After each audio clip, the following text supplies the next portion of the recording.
Hey, 1 2 1 2. Good morning, everyone.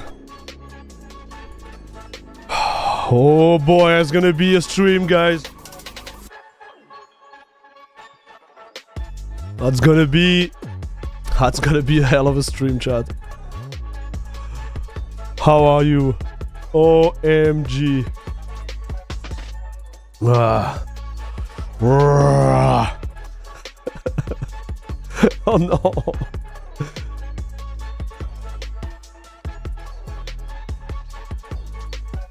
Alright, I think it should be fine now.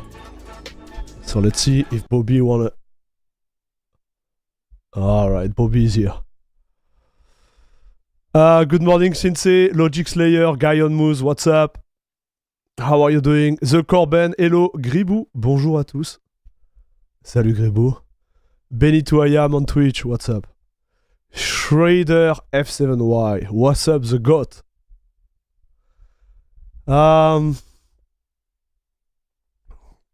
Let me tell you.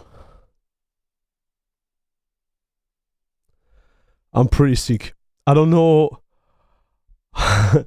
Man, I don't know how this stream is gonna go, okay? But I had to launch it because I couldn't make any video this week because I was totally destroyed. But I'm like, at a certain point, we're gonna have to, you know, tough it up. But yeah, I don't know where it's gonna go.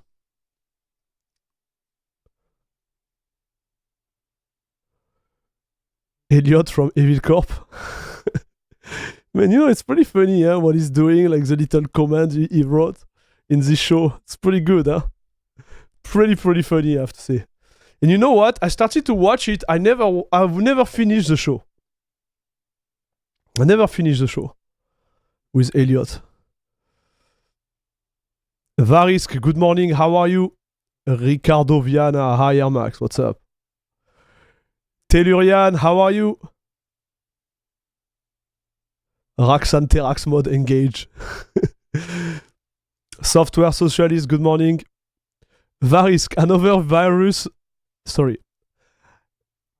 Linux virus, huh? So guys, you know what? I had a lot of comments on my latest video, right? Because I say Linux, but I think I'm supposed to say Linux. It's never too late to learn, right? So Linux, not Linux. It's pretty good for a channel specialized on Linux to say Linux. Victory MK2, how are you doing? Popolvar, what's up?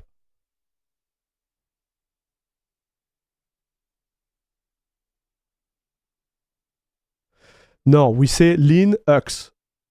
Linux. Linux? Now we have a proper deeper voice. Good.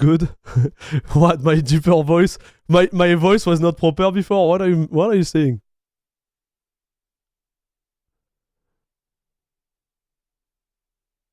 I got pneumonia. Man, this weather. I'm not the only one, 100. Bro, I had... Like here in where I'm at... We had like... I was thinking about it. We had like minus 25 minimum for like almost 2 months. Minus 25 degrees Celsius for like 2 months, dude.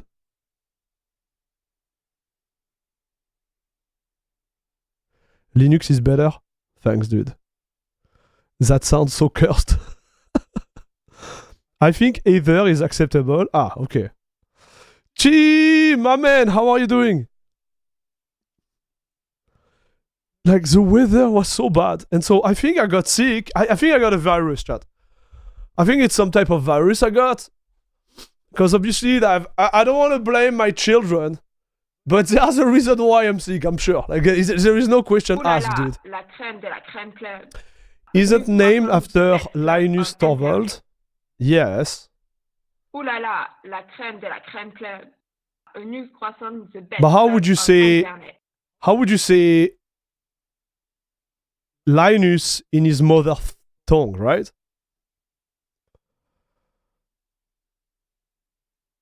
Tellurian, thank you very much for the gifted one, dude. Thank you very much for the support. Much appreciated. That's why you install an antivirus. I thought we didn't need antivirus on Linux. Dude, I thought we didn't need it. Am I excited for 6.19 kernel? Meh. Are you excited?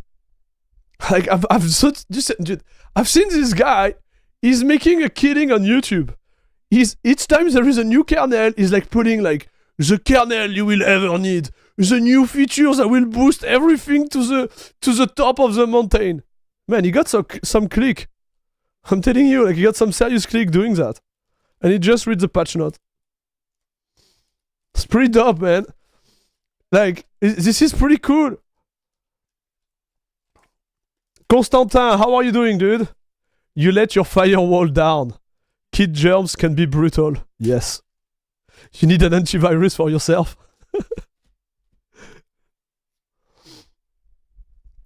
I saw someone called LibreOffice, Library Office. We are creating Word, huh, now. I'm creating Word, so I'm not the one like who should be like really criticizing this, but we are getting excited for kernel 7 now. Number goes up. Fair.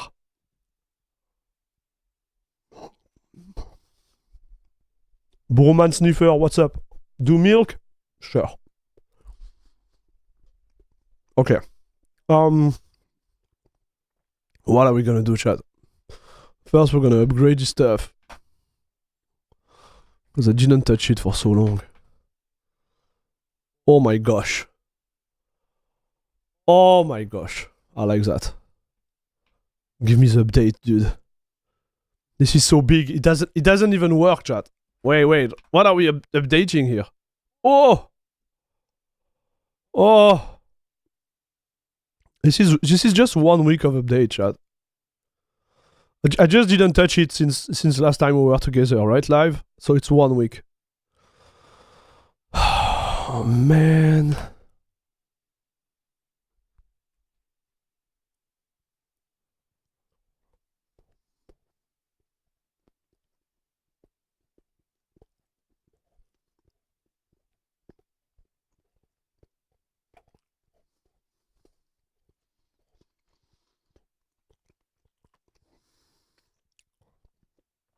I'm good. I had my fair share of a cold last week.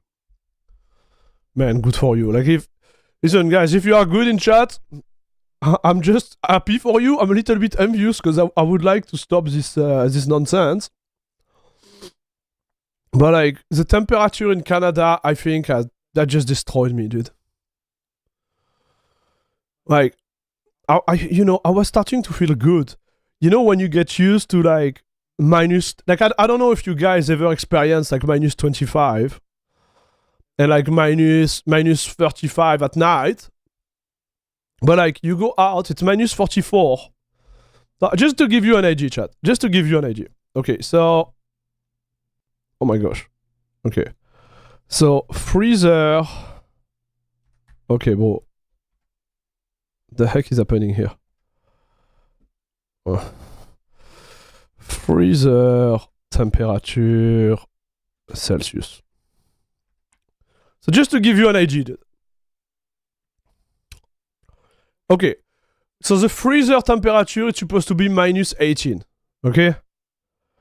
So when you open the door from your place and you go out, well, it's like 6 degrees colder than the freezer.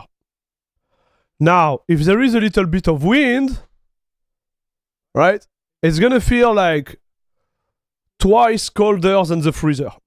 Okay? It has been like that for more than a month. So now it's better, dude. Like now where I'm at, it's like minus 10, minus 8, so it's fine. You know, when you go from like minus 24 and you arrive at minus 8, it's like you're going to holidays, you know? Like you go to the Caribbean, or you go to the south of France, like really warm, you put your feet in the sand, you're like, it's warm, you know? That's how it feels. Right? And so, you know, if it's once in a while, it's like, oh yeah, minus 25, 2-3 days, it's fine. You know, you go back to minus 8, everybody's happy. But it's been like a minus 24 for more than a month. And I think it started to eat me somehow.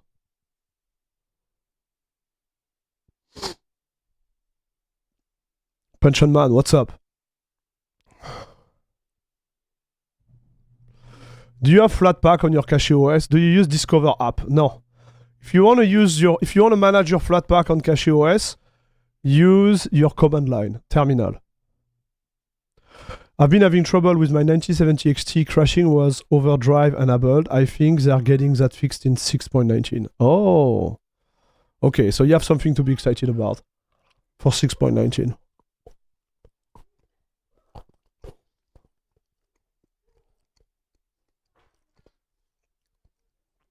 Minus 23 is kind of rare up there. Usually the Great Lakes regulate the temperature.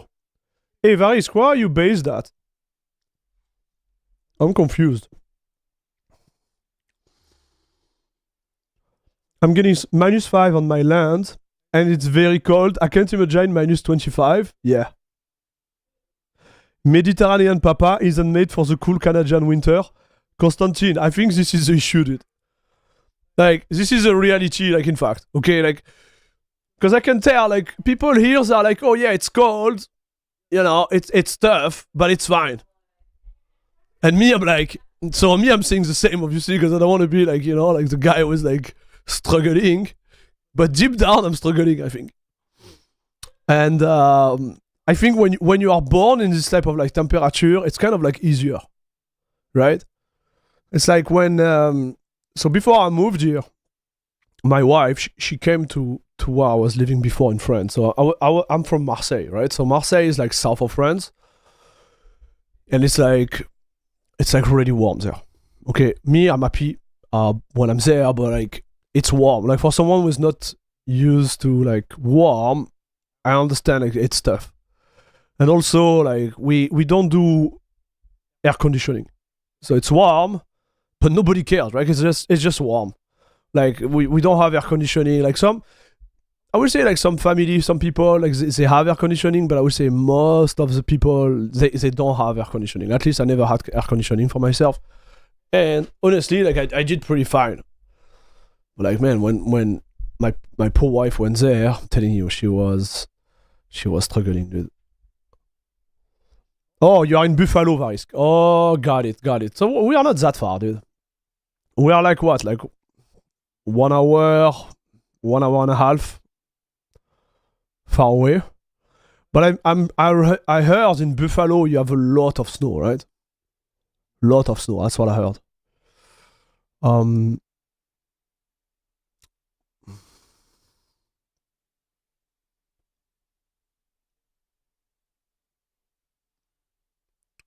Salut Radical, what's up? It's the same with German winter. It's not as cold, but it's very humid. I know so many international colleagues from theaters that struggle in this weather. Yeah, exactly. Like so you have the temperature. Here they had something called the wind chill.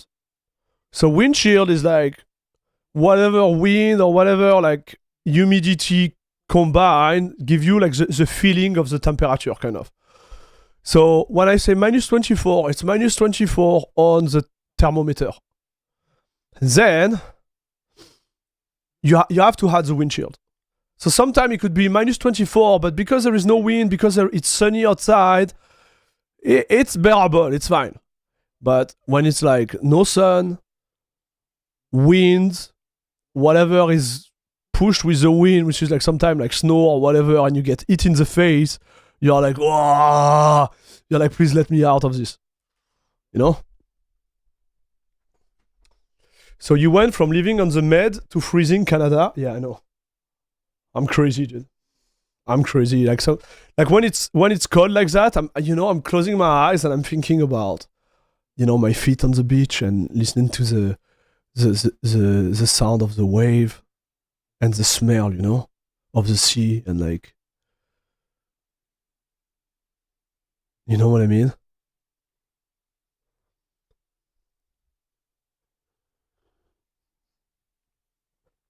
Ah. And then I wake up, chat. And I'm freaking sick.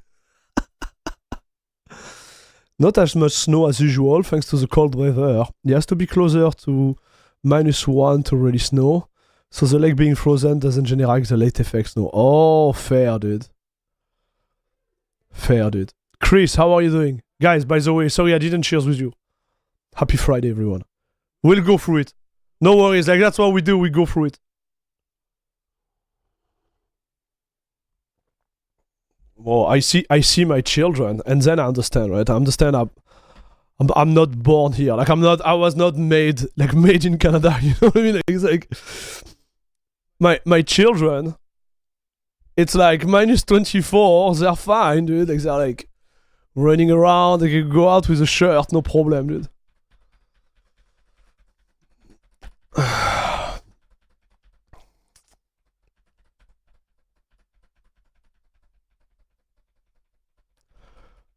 That's package list simply, you can install all of them. Oh yeah, it's Broman Sniffer.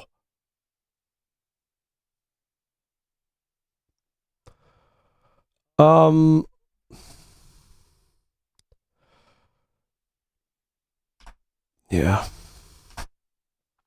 Xero, how are you doing? Hey, hermano. You know what it means, hermano, brother? It means brother in Spanish. Tiens-toi bien, faut pas sacrifier la santé pour un stream. Nah. We good, chat. We solid. We are solid. This is nothing. But I couldn't record a video. Like, I was thinking, in between my accent and my nose, like, it's not going to fly, chat. Like, it's just not going to fly.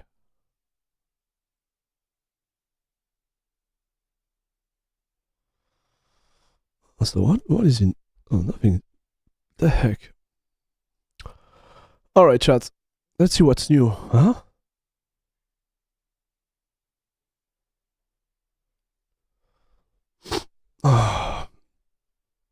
So we said, what is new in the world of Linux, chat? Like, what is happening, dude? So those are good sources, at least for me. Like, gaming on Linux, always good stuff. Like, this guy is awesome.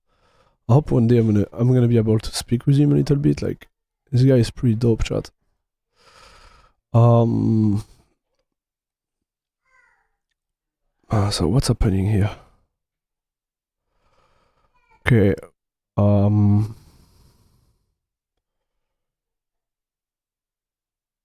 The Verge did a stupid Linux article. What do you mean?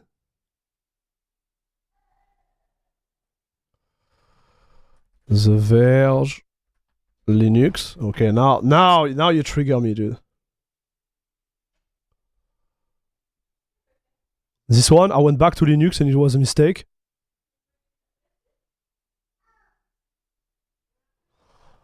Is this a one chat? I can see Ubuntu here. I can see Ubuntu, dude. He's not watching my video, that's why, chat.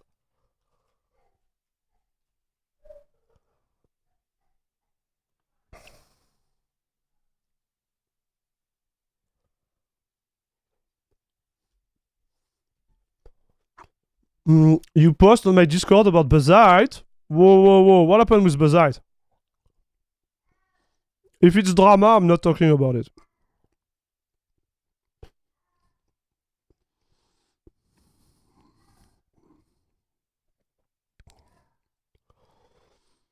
We don't do drama.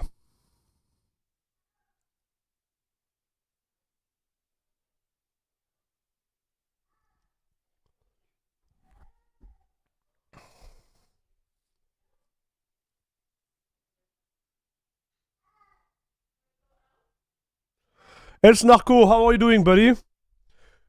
Not specific, but Linux. First one, Linux Gaming. Steam adding hardware into review is interesting. Whoa. What is this? Okay, let's go through this one real quick. Like I'm chilled, chat. Alors, I went back to Linux and it was a mistake. I did an OS, not another hobby. He has 390 comments. I think it's gonna be fun. Something went wrong. Manage install snap.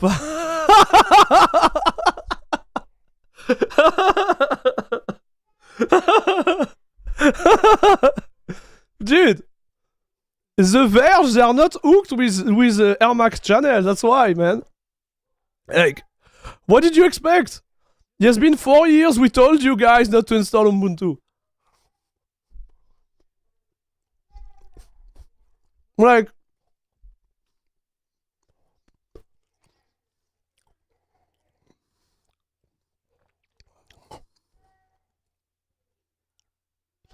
the Basit drama, it's a post-mortem written by the dev that was kicked from the project. Oh, I know that. I've read it like 2 weeks ago, dude. Hey, Dodge Wolf, what's up? Okay. Alors, it's a complete coincidence that I installed Linux around the same time as my colleague Nathan Edward and Steve Bonifield. So who are those guys, chat? A few months ago, I decided to breathe a new life into... So like, he's pushing those guys, so now I'm curious. Like, who are those guys, dude? Who is Nathan Edward?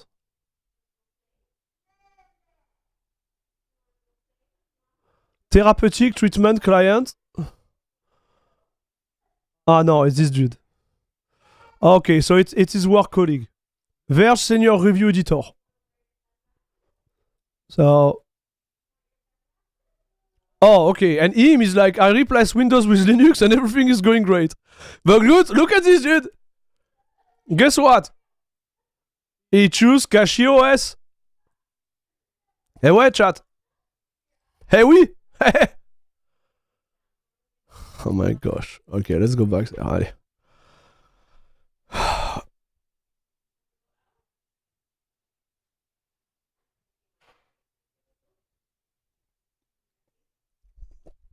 Hey team, Discord replacement. We're gonna talk about that too. TeamSpeak, man, like the good old day. TeamSpeak, Mumble. What about Mumble?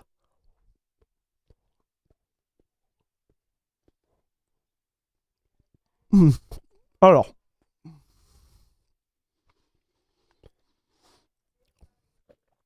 So a few months ago, I decided to breathe new life into a 2019. Is it big enough, chat?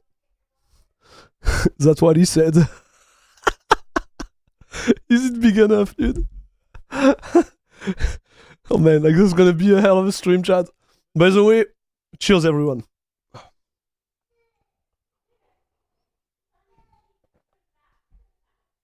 Hey, Dami Killer, what's up?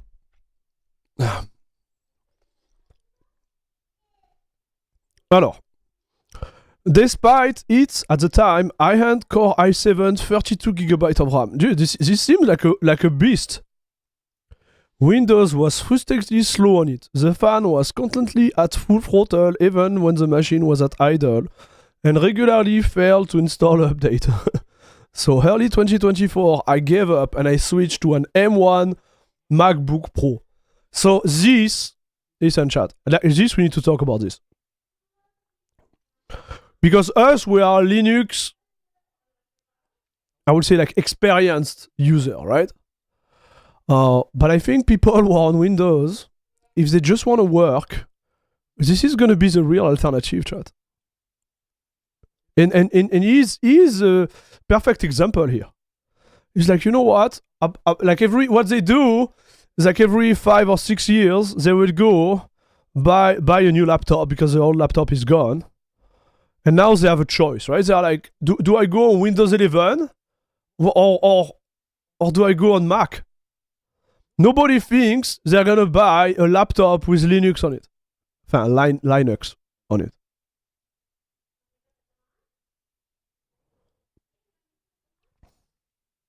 M4 isn't that bad at all, but it depends on what you need. Yeah, and to be fair, I'm not against Apple.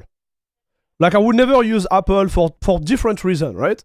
But like I do understand if a user is just tired of Windows, he doesn't see Linux as an opportunity, dude. Because if you need to buy a new hardware, why would he go through the hassle of like finding a laptop which is fully compatible with Linux and fulfill all his needs, right? And without knowing what type of adventure he's going into, rather than just go to an Apple store and buy a freaking like Apple device, right? Mac OS is so restricted. Yeah. Again, I don't want to go in that, right? Like, I get it. Me, personally, I would never use this. I don't like the ecosystem. I don't like... There is a lot of things I just hate about Apple. I was... And to be fair, I was an Apple user in, I think it was 2005 or 2006, when they released the iPhone. Dude, when they released the iPhone, I bought it. I had a friend who was in New York. He was like, do you want one? I was like, yeah, I want one. He bring it back to me. It was a time where you were like, what was the name? When you crack them. Jailbreak. I think this is the right term, chat. I jailbreak my iPhone. I was so happy, dude. And then, after like buying like 5 or 6 iPhone, I tried to switch. So listen to the story. Like this is a real story, dude. I try to just get my contact list to be transferred to someone else, and I noticed I just could not do it. And I had to install like, I don't know, 25 software, and become a pain on my Windows at the time. Like everything was, I felt like I was trapped into their ecosystem.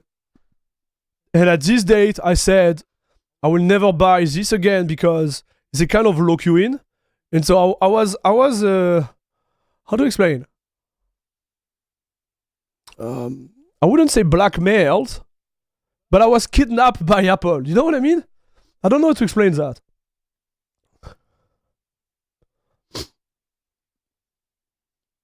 Apple hardware is good, but software is me. Yeah, exactly. The software is what killed it for me. And the fact you can play video game on it. But like, you see, I don't know what this gentleman is doing. We'll see what type of user it is, right? But I will say most of the user, what they need, it's an operating system that launch a browser, right? Because everything now is browser-based. So if you do that, and you can plug your little device, your little camera, your little like mouse, or little hard drive, that's all you need, dude. That's all they need. And so after you have like, I wouldn't say power user, but like intermediate user, we're gonna have like specific software need and stuff. But I'm guessing like most of the Windows softwares are compatible with Mac. Like I'm thinking about Adobe Suite, this type of stuff. And then when you are a power user, this is where you are hurt with MacBook Pro because you are really limited, right? Like if you want to go further than what they provide you, like it become a pain. It's just my approach. I don't know if you share these guys, but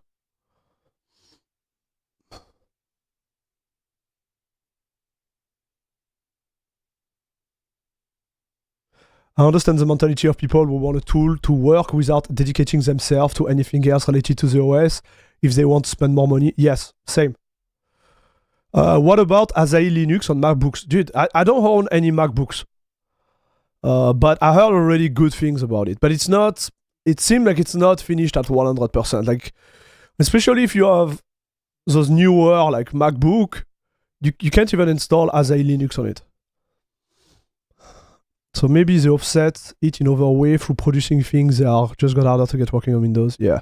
It's like another Linux distro, nice, but not suited for gaming yet. Yeah, they are working on the gaming part on Apple, but so far it's not there, huh, chat? I had to for work, and it was a struggle to get it to do simple things consistent. Ready? With macOS. I know, for instance, that macOS has like 30 different tools for photographer, and I think it's very difficult to convince these people to use something like Darktable on Linux because money all time. Yeah, exactly. This, I get it. That's why I will never judge someone for the operating systems they use. I'm seeing Ubuntu here, I'm laughing because as a beginner, if you go on Ubuntu, you're shooting yourself in the foot. I think Ubuntu is a trap for beginner because everybody like sell it as a beginner friendly, but when you start to look into it, it's not as beginner friendly as they think, or at least as they promote it. It's fine to run Ubuntu, right, on your machine. I'm bashing it because I think for a new user, it's not that fine. But for someone who is knowledgeable and experienced, Ubuntu is fine. But you have so much work to do for arriving to a state which is like actually clean, in my opinion. And so you see, like when I look at this and I see Snap here, yeah. HRF Jude, what's up, my man? Captured by Apple Walled Garden. Okay, dude, I like the reference. Nice one, Tellurian. Derdakel, good morning. Hey, I used to love Apple software. Then the iPhone happened and their first OS X route, and then took all the wrong incentive from the success of their walled garden iOS. Yeah. Yep. Yeah, I don't know. Like this is the direction they took, and it seems to work for them, right? Because, dude, when you look at how they perform on the financial market and even on the share on operating systems, they are growing, dude. Windows is losing share, Linux is getting share, but if you look at the overall picture, the main, I would say like the main winner regarding the fall of Microsoft is not Linux so far. It is Apple, dude. It is Apple. It sounds crazy, but it is Apple, dude. As Linux made a good progress in the last month, they upstream a lot of their development at the moment. M1 and M2 will be fully supported with kernel 7. No way, dude. This is awesome. Air Max, are you under the weather? Yes.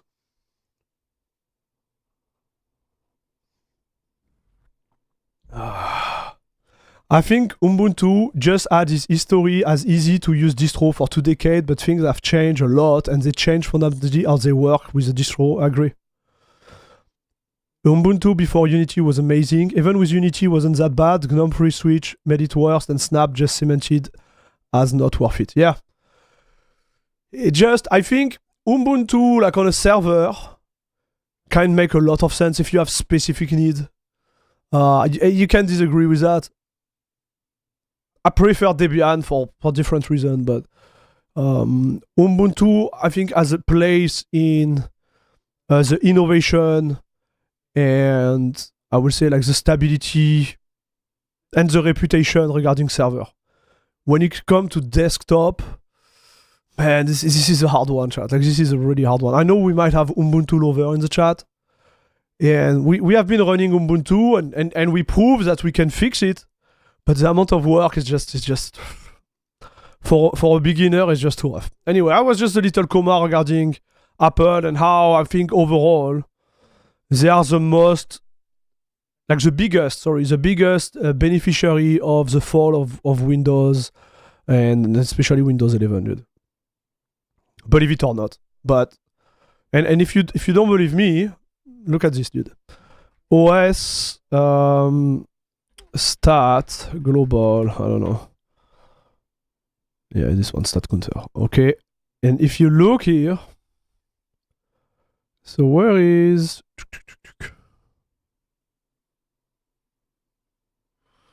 it, chat?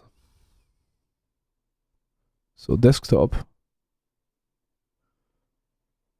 Look at OS X. So this is for January. So here it shows that going down.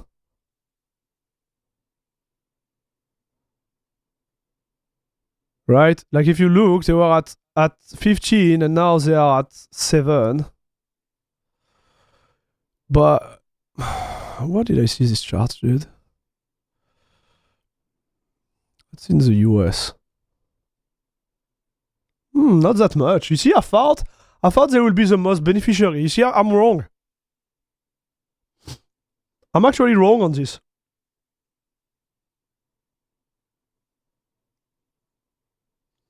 Air Max, take a breath and Miel, your voice is going to leave. Seriously, take care of you guys. Yeah, I'm fine, dude. Don't be worried.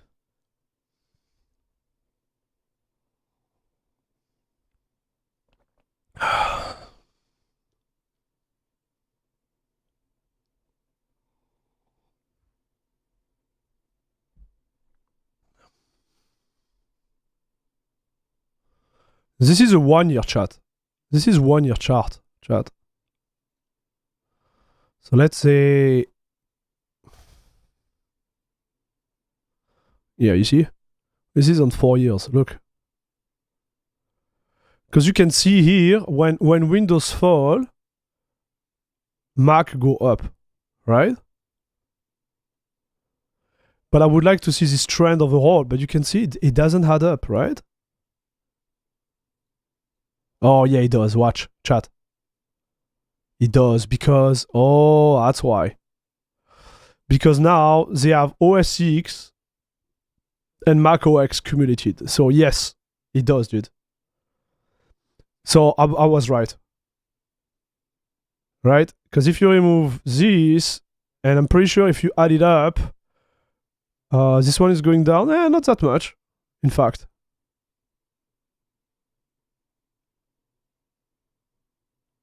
Be around here. So now it wouldn't have.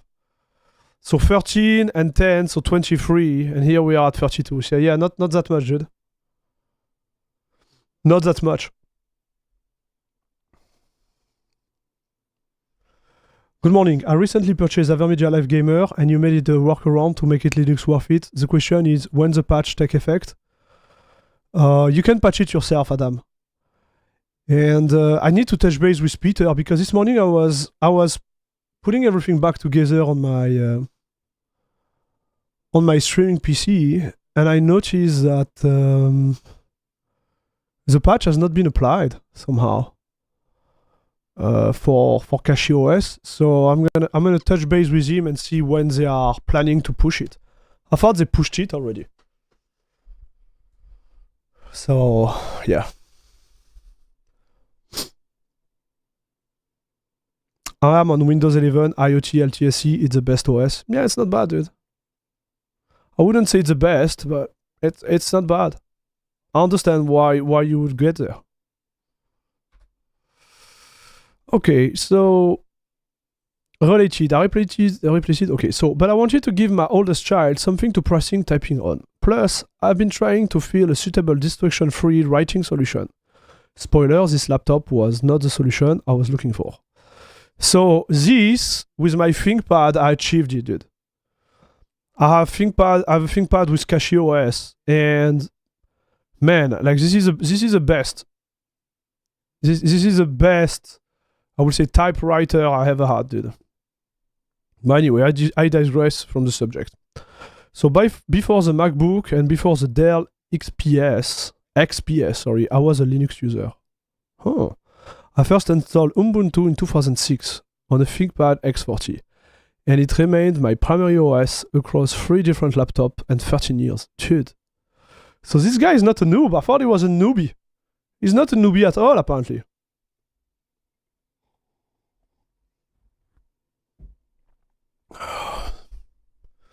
Still Peak, what's up? Funny enough, older ThinkPad are pretty good for Hackintosh too. No way. No way. My Ubuntu desktop in 2007. Dude, look at this. we come from really far, chat. And I want to say to you, it's actually awesome, right? Multi-desktop, multi-stuff. Anyways. Despite some, let's call them quirk. How am I supposed to say that? Quirks? Wi-Fi did not work out of the box. I was happy with Linux for a long time. I dual booted Windows out of necessity and often had a work-issued MacBook on hand. Fair. But those were for testing app and specific tasks like editing video. 99% of my life was spent in Ubuntu. So this gentleman is a old school Ubuntu user, not the new school Ubuntu user. That's it until about 2017. As I got older, tinkering with my laptop changed from a hobby to something that got in the way of me pursuing other hobbies. I had rediscovered my love of making music, and try as it might, Ubuntu Studio. It was just not cutting it. So I spent some more time in Ableton Live, which meant more time in Windows until 2019. And then I bought aforementioned XPS and switched over completely. Okay, so this is where he did the switch because of his passion for music.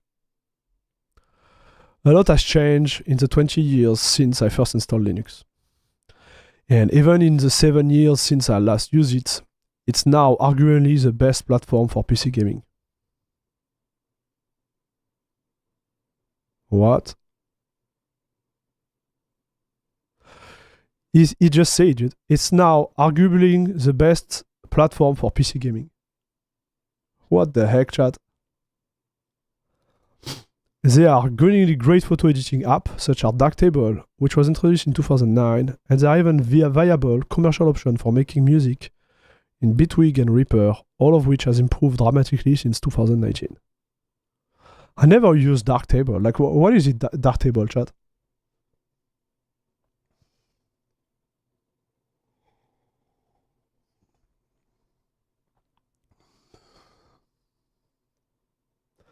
The reason some tech reviewers install Ubuntu is because Ubuntu was a de facto in 2010, and that's all they remember. Fair.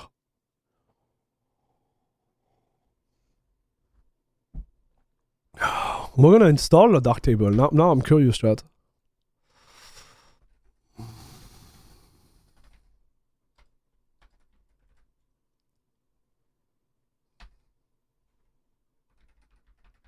That's what I like about AUR and Arch, dude. I don't even have to open like nothing. I just, yep, Darktable, dude.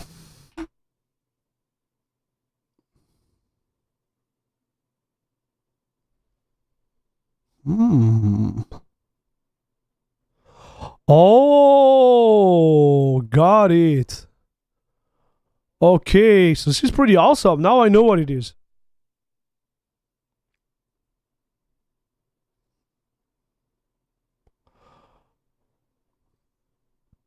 Okay, pretty nice, dude.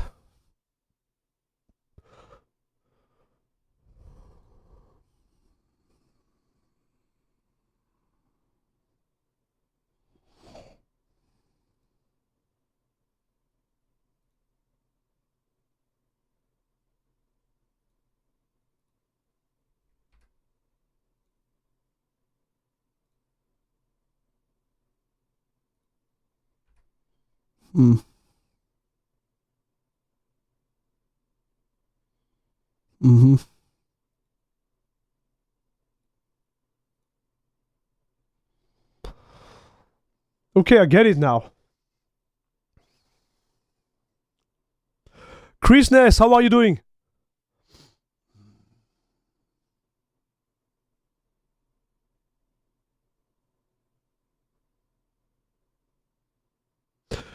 For the name Darktable, the UI is not that dark. Fair. Yeah, this is what I was looking. So, okay, I get it. Okay. So it's cool. So yes, Darktable, and installed it through the freaking store of Ubuntu. The Ubuntu installation process didn't change much. The interface is prettier. The ISO. Okay, right off the bat, I was reminded that Linux hasn't completely overcome its fiddly nature. The fingerprint reader did not work. A minor annoyance I decided to ignore. So here, man, I'm curious about this. More concerning that the Ubuntu failed to install update because of an env partition issue specific to the XPS 15 that was also causing problem under Windows. I managed to get them installed, but I'm not convinced I didn't create a ticking time bomb by deleting essential files. What? Like, what could it be, chat?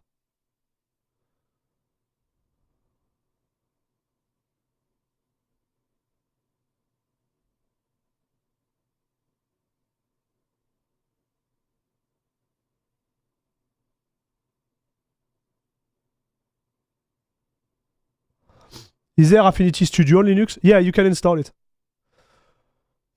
I think I've heard about a script. I think there is another content creator like from Canada. His name is Matt's Creative, and I believe he made a script for Affinity, dude. I think it's him or someone else. I don't know. Like someone did it. He covered it in one of his video. Like, I already advise you to go check it out. Me, I don't cover this.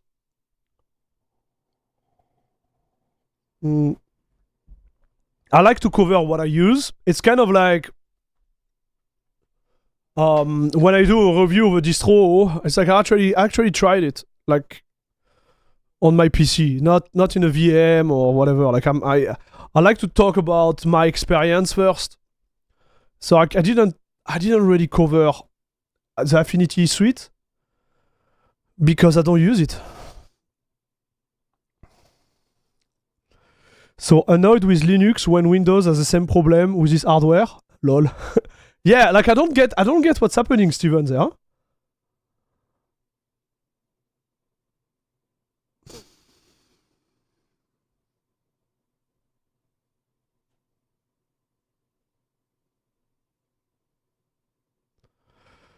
Affinity might end up on Linux because they are considering it and it's the number one request. Ready? Whoa, that would be good. That would be good, chat. So here we are. So yeah, I managed to get them installed, but I'm not convinced I didn't create a ticking bomb. So here, I don't know what he did. Because maybe he has an issue regarding partitioning on his device. And you know, sometimes like Dell, what they do is they provide this hidden partition for restoration and stuff. And I'm guessing like this is what is causing the whole issue. Like I think if you want to go full Linux, you have to get rid of Windows. Right? Or you need to have Windows backed up on another like hard drive. This idea of dual booting, it's definitively doable. But you need to know what you are doing and you need to know how to fix stuff. Because there is a high chance Windows is gonna come and start to mess around without asking you. Like that's what they do, right? So Ubuntu also refused to mount my Windows partition. What? No, man, come on.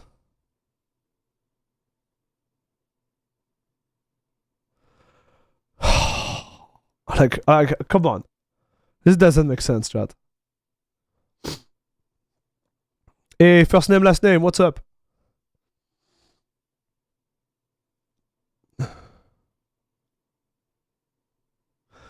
Jota, what's up?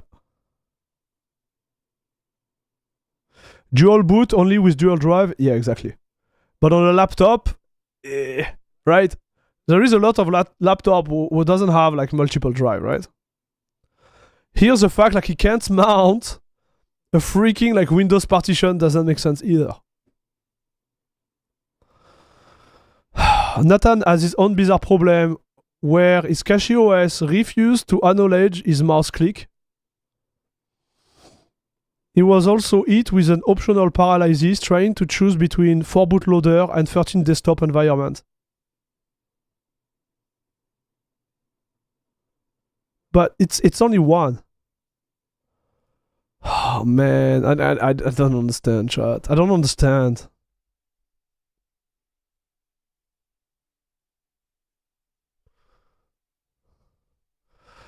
Like you have the option, doesn't mean you need to install all of them.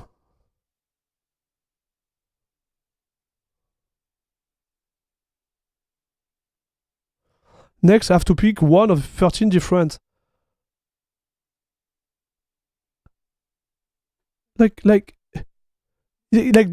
you go at the supermarket and there is like 4 type of apples, like you don't need to buy all of them, brother. Like I don't get it, chat.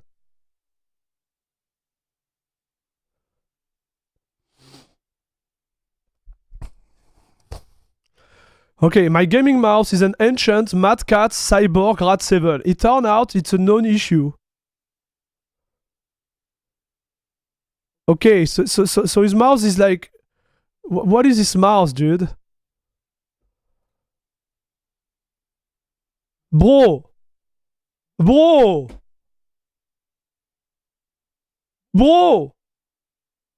His freaking mouse is like 16 years old. Broski!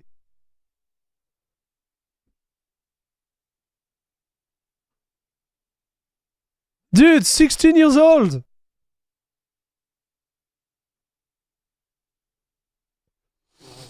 Oh man, come on, dude.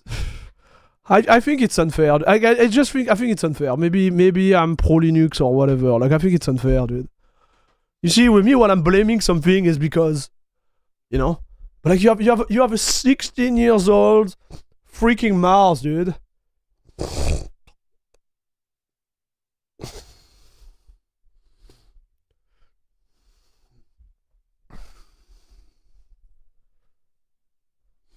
I don't know, bro. Maybe it's me, dude. Maybe it's me. And it's me. I'm sick. It's me. Okay. You want to say that having the option is a bad thing? Why not? It's not overwhelming if you go to my channel and you see go with KDE. If you come from Windows, if you want a different experience, go with GNOME. Et voila, it's done. And end of selection. You want to do an adventure? Hey ben, you take something else, voila, on another SSD and you try and you do your little path and you have fun. I don't get it, dude. I don't know, man.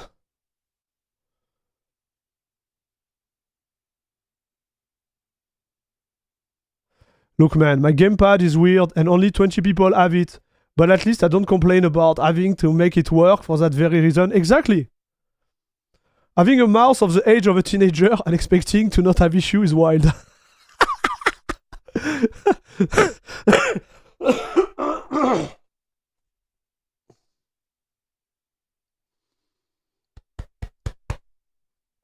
Oh my gosh. Okay, everything is fine. I think at this point, like, it would be great if he created a ticket and explained he had an issue with his mouse. Maybe the kernel team could have done it, right?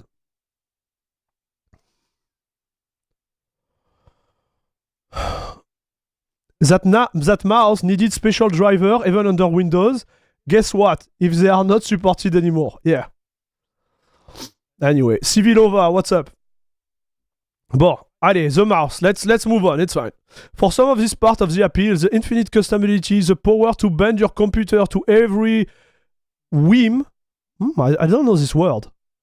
To bend your computer to every whim. Dude, what does it mean? Wait. I like to learn stuff. Google Translate. Come back here, papa. I like that, dude.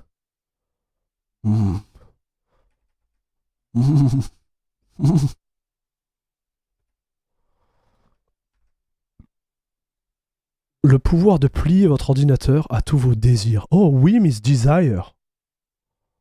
Oh. A whim is a desire? I didn't know this word, chat. The power to bend your computer. Man, I don't know, this sentence is like violent to me.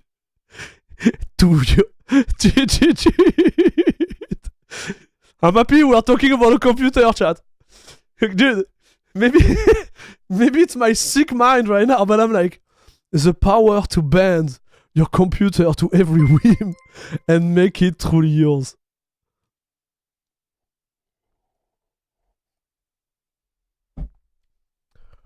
Markman, my man, thank you very much for the super dono of $15. $5, let's go, dude! Thank you very much for the love.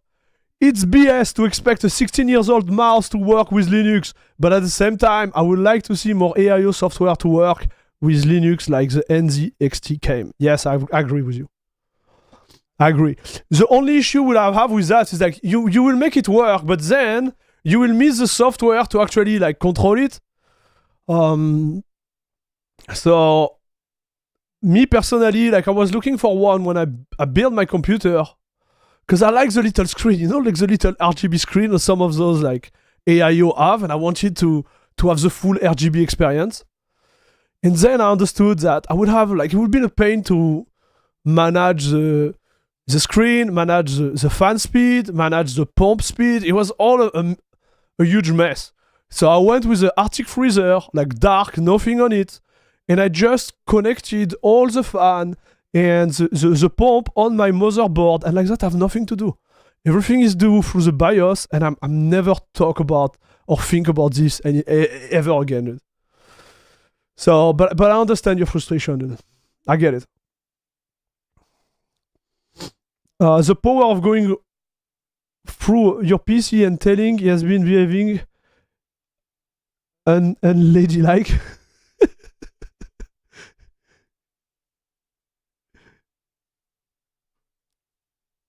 Maybe he was asked to rubbish Linux by Microsoft. Nah, they don't do that, dude. All hardware cannot be easily supported. My MSI monitor firmware cannot be updated through Linux either. What I do is keep a small spare SSD with Windows. Yeah. You have to do it, dude. It is what it is. It is what it is, chat. Okay, so he's going to power band his computer to every of his whim and make it truly ease. Anyway, Ubuntu doesn't throw its customizability in your face the way Kashi does, but it's still there if you want it. Oh yeah? Oh brother, I think it's gonna be fun. It's still there if you want it. Oh yeah? Oh yeah. Just try to uninstall Snap. We'll see. I never read this article, so I think I know where we are going there. I know where we are going, chat. The problem as I encountered during my days of meticulously tweaking desktop and crafting my dream note-taking tool using Obsidian. Man, Obsidian, I need to try this. Apparently it's insane. Is that you are building a house of cards. One tiny thing in some seemingly inconsequential library or plugin could cause the whole system to come crumbling down. I don't want to be wasting my time tweaking and troubleshooting when I already have things at work. Yeah, so here we have a problem, right? I think this is the duality of the human, dude. Because what he's saying here is like, I want it, like I want the customization, but then when I do it, I'm building a house of cards. Right? So me, the way I see it is like, maybe you're not such a good builder. Okay, and no offense to this gentleman. And I get him. But you know, sometimes it's fair to question yourself, right? I'm going to talk about my personal example. You remember Pipewire and the issue I had with the PC? Like at a certain point, you need to ask yourself, like, is it a me problem? Or is it overall like Linux problem? Right? And honestly, like it's easier to say it's a Linux problem than it's a you problem. Right? I think this is really contradictory in my opinion. The problem, as I encountered during my days of meticulously tweaking desktop, because it's like, I'm meticulously tweaking desktop. Like he says it. He said, I'm the one trying to change my experience and building something new on top of, like crafting, right? Crafting my dream note-taking tool, right? Like he's the one saying, I'm doing it. But then he realized that when I'm building it, it's not solid enough. Like this is what it means. Like building a house of cards means like you remove one card, everything crumbles, right? So now I think like it's, you know, it's like, hey, I shoot myself in the foot. I did it, but then I'm like, dude, he hurt my foot. Like that's the way I see it. So even if you keep it simple, you are hardly guaranteed smooth sailing. Ubuntu is one of the best supported Linux distro.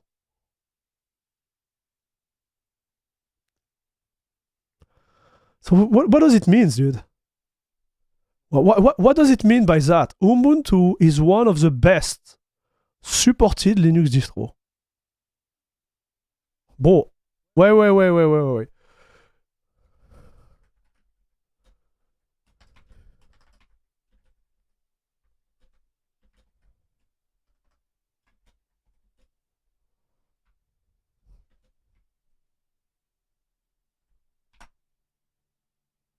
What does it mean? Ubuntu is one of the because it has a large active community and a strong backing from Canonical, the companies that develop it. This means that you will find extensive documentation, easy to follow tutorial, and quick help. This is wrong, dude. I'm sorry, like this is not true. Maybe it was true in 2011, but this is not true, dude. I don't agree, dude.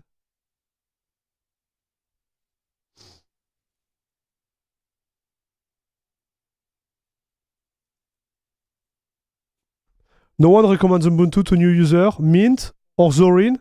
No, never recommend Zorin to a new user. Even if it's shiny or whatever, never. Never, please. So, okay, so this it's an argument. Man, like this is such a tough one, chat.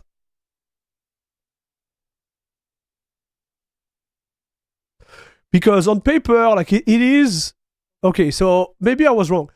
On paper, it is one of the best supported Linux distro, but in reality, it's not.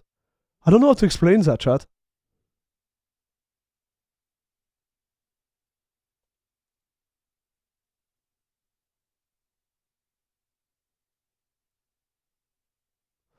Salut Robert, I'm new on CachyOS, having migrated from Mint. It's fast, and Latvis scheduler made my ArmaFree go from 130 to 190. But all my game, I get annoying stutter, seem to only affect Steam. Touch base with the CachyOS Discord, dude. Depending on your hardware and whatever it's happening, like...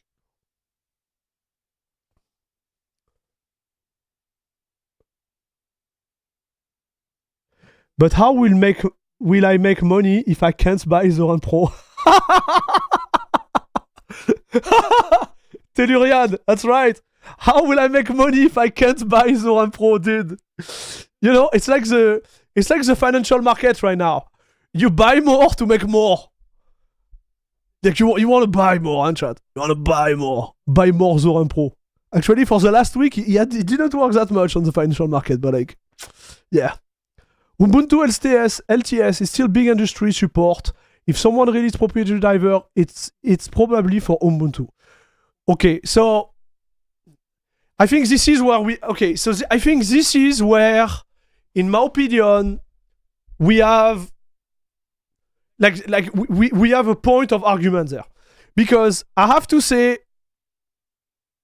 I would love to see this being written as Ubuntu LTS is one of the best supported Linux distro. I think I would start with that. But we need to explain what best supported Linux distro means. Because even the answer here is like, everybody can put whatever is, you know, whatever they think about what is the best support or what is the support, right? Because this is really debatable, dude. Exactly, because depending on your hardware, best support goes to Fedora, CachyOS, like every rolling release, to be fair. Right? So, this is such, like, I don't know how to explain that, but in my ideas, like, this is such a subjective, like, sentence. Right? Because this is so complex that you can't put Ubuntu in one case. This is what I'm trying to explain. That's why I think it's partially false. Do you know what I mean? It's partially true for sure, because you can deny like the fact that Ubuntu is well spread, and most of the manufacturers, they will certainly like look toward Ubuntu to develop driver or whatever, or even software. But on the other hand, there is so many like case scenario where it's not true, right? And so this is really a tough one, chat. So me, I would say Ubuntu is one of the reference Linux distro, right? Like this is true like at 100%. But best supported, it's like...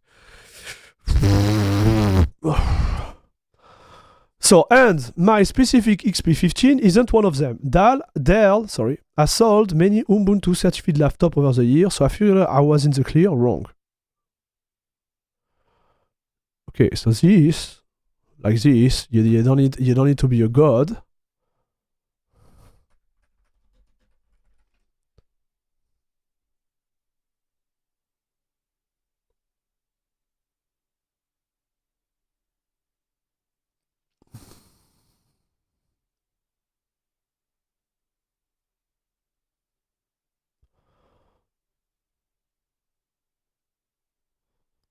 It seems interesting.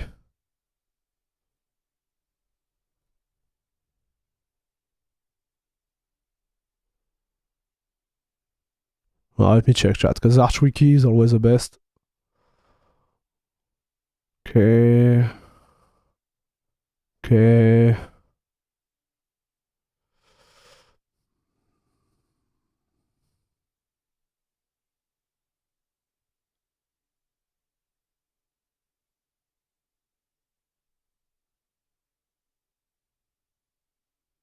It's well documented, dude.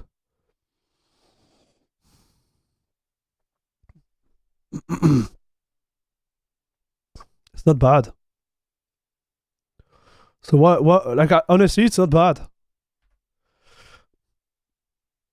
Several application, whether from the official Ubuntu App Center, downloaded Snap, quietly file it to install. But this is not related. This is why I think it is a mistake. This is not related to his hardware. It's just because Snap sucks. Right? So I told you at the beginning, like Ubuntu is a problem, right? Jackstream, what's up, dude? FR, are you French? I would say Ubuntu is a good entry point in the Linux universe. I would say no. I would say like avoid it like as much as you can, because it brings so much complexity for example, like everything regarding to the Snap, everything regarding to the install process. Disabling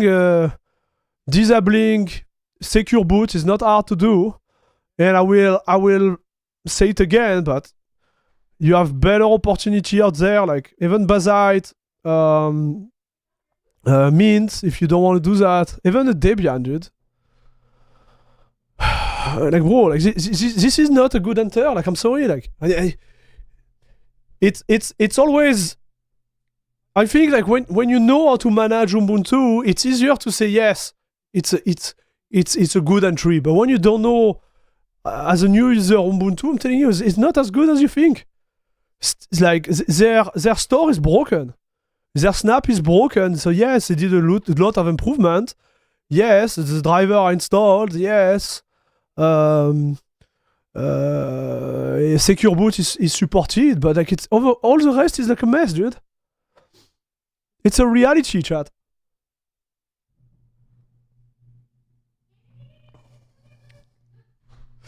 Snaps have a very good use case on server. Yes, I agree with that too. Like Snap are awesome on server, and you can tell like this is where they really focus on, because it's a, I wouldn't say upgraded, but it's a solid alternative to Flatpak for server. It's really good.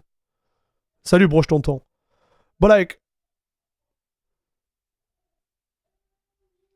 so I started my Linux journey some years ago on Ubuntu, and I remember having a good time with it. So this is what we are saying. Like this dude run Ubuntu for like 10 years, like in 2010. But like the thing is like, it changed so much since then. And you see, for someone who knows, for example, what a Snap is and how to uninstall it, yeah, it kind of makes sense, because you want to keep Ubuntu. You like their style, you like all their stuff. Like, why not? I'm not saying that. I'm saying for a newcomer having to deal with this. And you see, he doesn't know. Because for him, he said, like, this is an issue. It's not related to this hardware. The fact that he can't install Snap or deb packages through his freaking, what is it, like Ubuntu store, whatever you call them. Right? No obvious error and nothing. I had to open the terminal and install them from there to see what went wrong. So you see? So the store is broken. Installing software on Linux is somehow even more confusing than it was 20 years ago. Exactly. Because they provide a GUI which is broken. So now the guy has to do everything to terminal. So what is the advantage of having a freaking like GUI store in the first place? You know what I mean? I'm wrenching. I'm sorry, chat. Anyways, we'll continue, but like, even the things that work weren't seamless. I got Steam up and running, but it took hours. required installing outdated 32 libraries and it crashed along the way. Oh, and Steam refused to recognize my audio interface. They would only play the laptop speaker. CachyOS or Bazzite would have provided a smoother Steam experience. Thank you. But it's also illustrative of the problem. Saying you use Linux is almost meaningless because there are so many different flavors. What?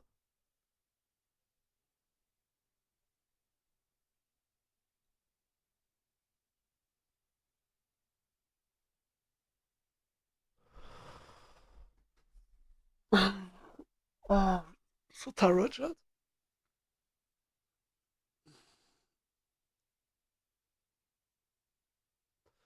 What is he trying to say, chat?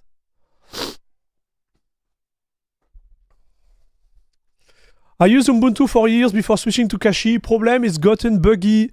Many snap are badly maintained. App are outdated. Solution are outdated. Linux got too dynamic. I agree with that.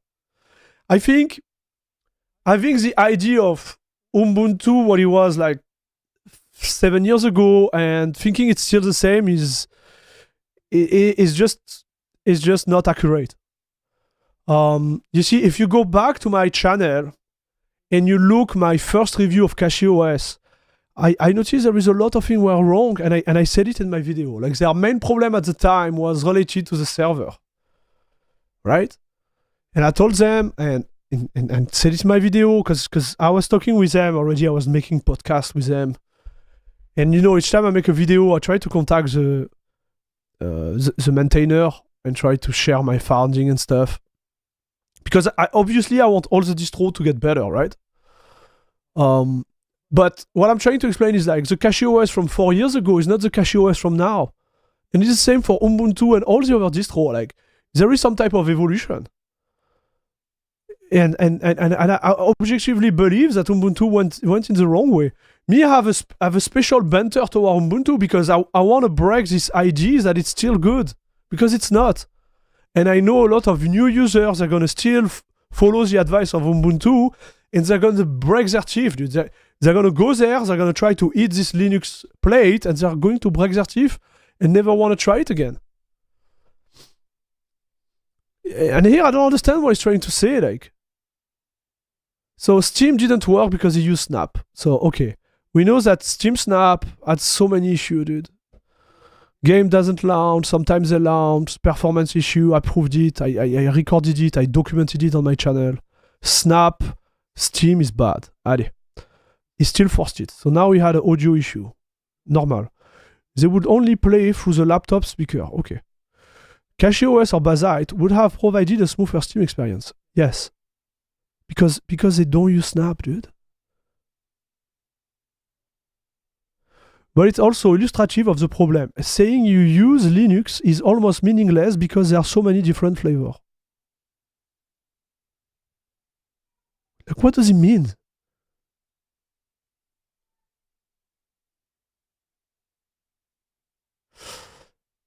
Plush Tiger Salad. The thing is, there is no switching the whole OS without any problem. I agree with that too.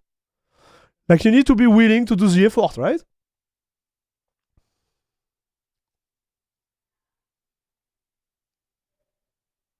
Remember Wi-Fi driver in Linux? Man. Remember like sound card in Linux? Remember like a graphic card on Linux, dude? Like, remember just desktop environment? I'm talking about Debian beta, dude. Like what? Of course. But like,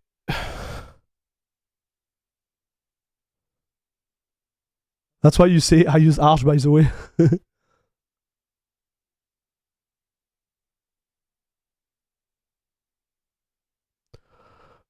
Okay, so Bitwig recognized my audio interface, but it was fickle about MIDI controller it wanted to work with. An issue I never had on my Mac version and crashed when I first tried to run it. Also, so this I can't debug. I can't say something because I'm not, how to explain, I'm not qualified for that. Oh no. No, I made a mistake, chat. Made a mistake. Okay. This I can talk about. There were a handful of minor annoyance. My laptop went to sleep. It refused to reconnect to the external hard drive I've hooked up. And it stopped recognize the SD card reader. Yes. To get them working again, I have to reboot. Also, doesn't wake up on input from a Bluetooth mouse or keyboard. I have to open the lid to wake it if it's hooked to my dock. Oh, okay, this is a problem for sure. So that's a problem. This is fair. Like this, I say it's fair. If I just need a web browser, Ubuntu works like a charm. Okay. My XPS now runs faster and quieter, and I got Obsidian up and running with minimal fuss. I use Ubuntu as my primary work machine for a few days, and everything was fine. But I can do most of my job from the confine of a web browser. It's everything else. I can't game on Linux machine, but the experience is smoother on my Switch or PS4.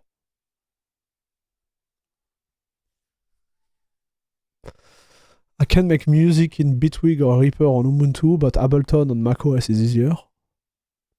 GIMP and Darktable offer solid image editing, but let's be honest, they are nowhere as powerful as Lightroom and Photoshop. Linux can do all the things now, sometimes better than Windows, but for all it does, it always feels like there is a better option.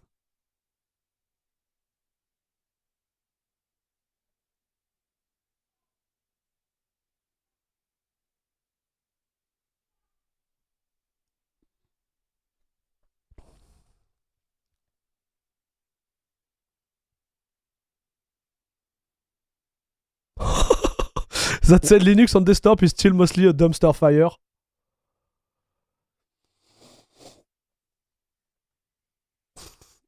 Oh my gosh, dude. Oh my gosh, dude. So he featured this one. He featured this one, dude. Like, this guy is looking for trouble, chat. Oh, you can't see it. Wait. You can't see this thing. Wait. Oh, look at this. So he featured this one. He put it at the top. Oh no.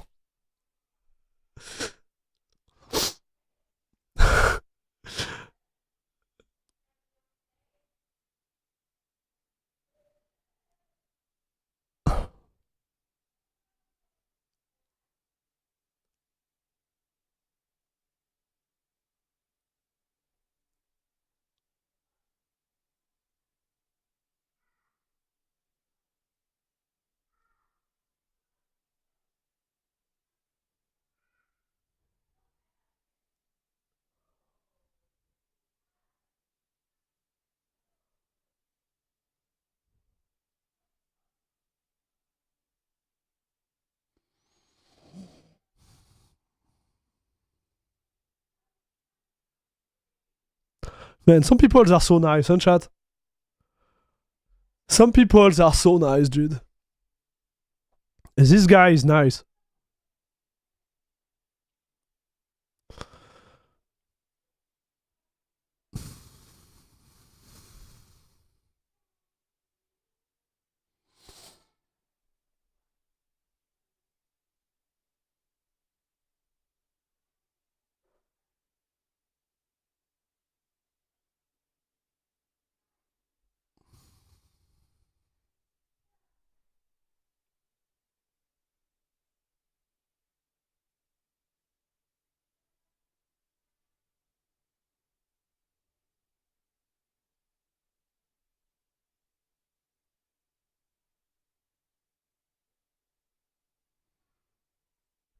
So you see, what come up the most is the fact that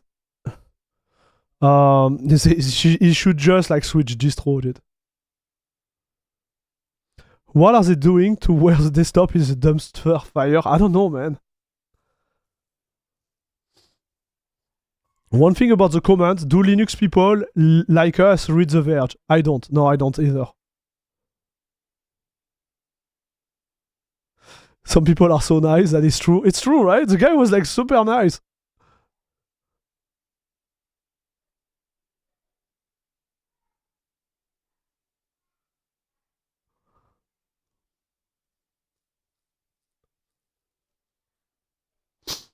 As I say to my friend, Linux is for people who want to learn and understand what they do. It's fine.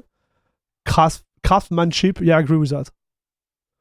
I think if you switch operating system and want to use Linux as Windows, you're making it wrong, right? It's like you're at the restaurant and you want to order chicken, but then you order fish. Well, it won't be the same taste. It's still going to be food, but it's not going to be the same. And so this is what people are doing here. They're like, oh, I want an operating system that works like this, but I'm gonna order something else. No, bro. Like, sorry for the bad analogy, but this is literally what it is. Like the operating system is food, and then you have like different type of food, different type of operating system. But you can't blame, a chicken to be a chicken and a fish to be a fish. Like this is where we are lost. And you can't expect to eat fish like you eat chicken, right? You have to remove the bone from the fish, but it won't be the same way of removing the bone from the chicken. And this is literally where like people are complaining about. I don't get how they are like mentally structured. Like the analyze here, in my opinion, is not right.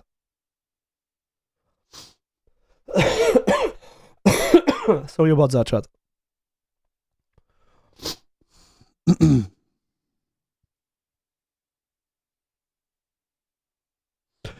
If you have time, it's fine, but in some case, just pick the right system for the job. Yeah, and we never say the opposite. Like in this specific case scenario, like trying to revive his old hardware with an operating system like Ubuntu and expecting everything to be easy as, I don't know, as reinstalling a fresh Windows on this PC is just plain wrong, right? I don't get it, man. I don't get those articles. I think it's to me it's more like someone who is upset and need to rant about his inabilities to achieve what he wants, right? And we all have been there. I've been there. I've done it. So yeah. Ubuntu OS is a mess. Yes, a lot of Linux OS are. But there are distros that make it look familiar and easy to navigate without the technicality. No, Chad,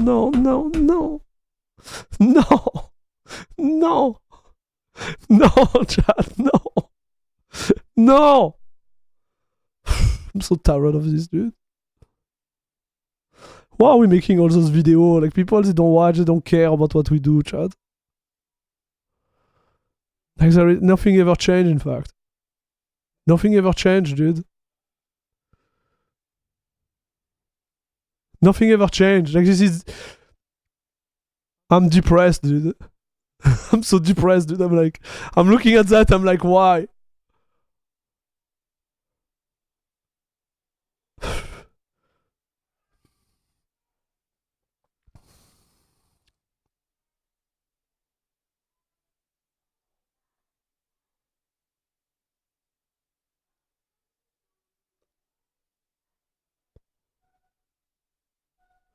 I'm good with computer, but I don't have time to mess with them.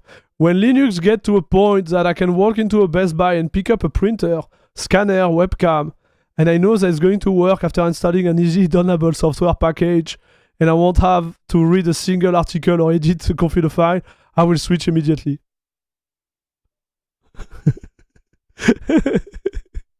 You know?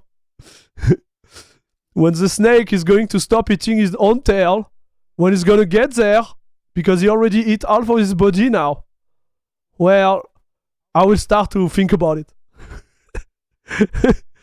Bon. Spaghetti coder.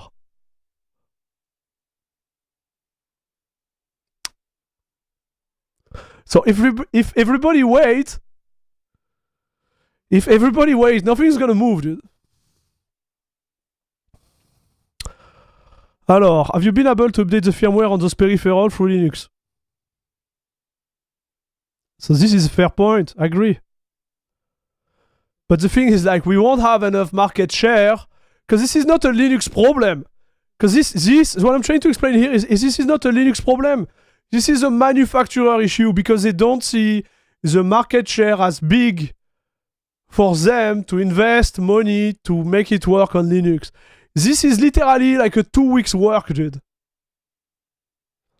You know what I mean? Which Linux is the best for general use and light gaming? Torvald or Tech Tips? Petit Brew? Are we mentioning Linus or Linux?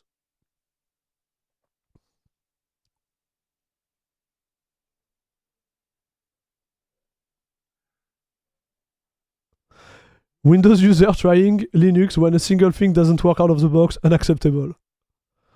Bro, and when they're on Windows, you want to install the driver of the printer? Hold my beer. You need to go on the website. You need to install the software that is gonna install all the application for the printer, then install the driver. Then you need to connect the printer. Oh well, it's on the network. Oh yes, you need to install this specific software that is gonna connect on the network because now you can find it. Like, but here nobody complain about that because they are just used to it.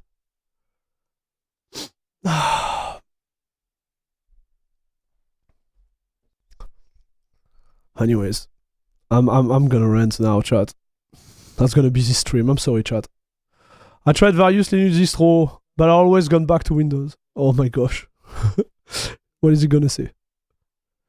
Not because Windows is super great, but because it's easier to use and just work.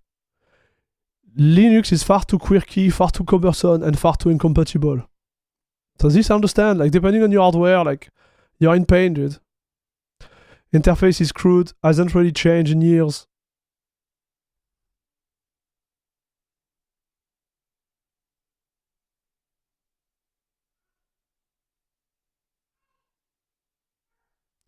The pure derivativeness in the comments is why Linux scares me. You get 7,000 opinions in a matter of a moment. Petit Brew, for a newcomer, and you don't want to have a headache, I will still recommend Linux Mint, but it depends on your hardware.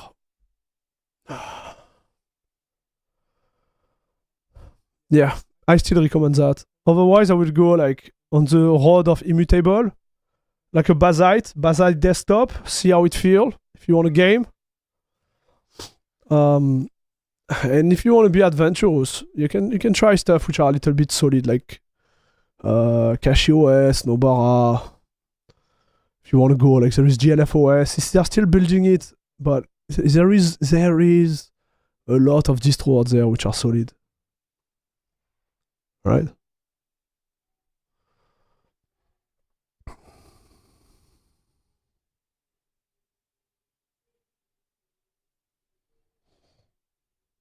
You see, this guy, he switched to Fedora. Fedora is good too. You can try Fedora, it's fine. Like right now, like recommending a solid platform is hard because Linux Mint doesn't have a support of Wayland, and depending on your hardware, you might be a little bit frustrated. But let's say you have only one monitor, you're gonna be golden with Linux Mint. If you have multiple monitors,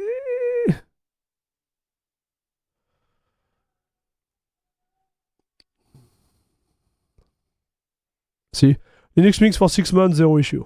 Yep.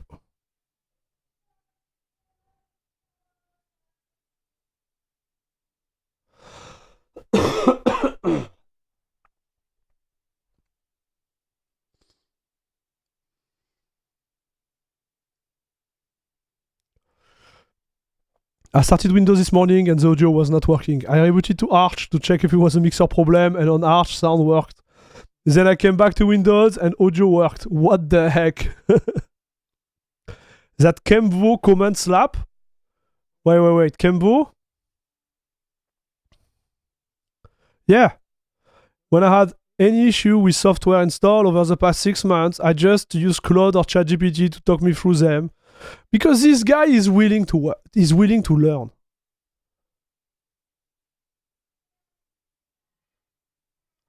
Based on my experience, which clearly represents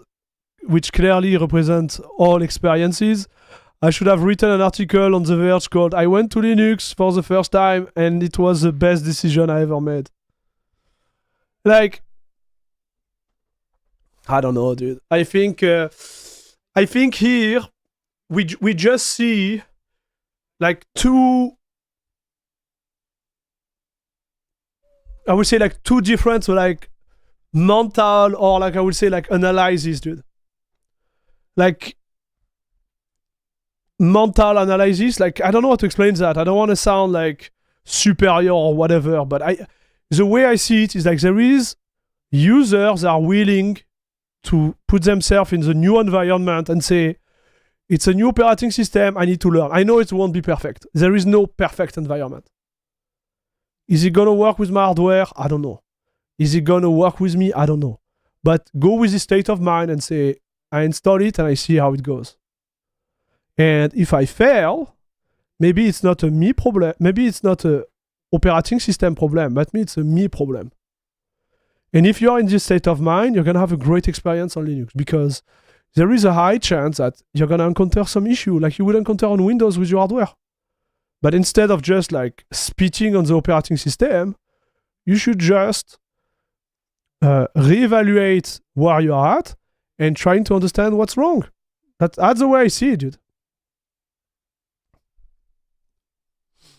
And I think this is where you have like those two different approach, and people, they are not willing to do the jump, right? They see the platform in front of them and they're like, oh, I have to jump. Oh no, but like on Windows I don't have to jump. Yeah, but like jump, when you get there you will see it's better. But they don't want to do it, dude.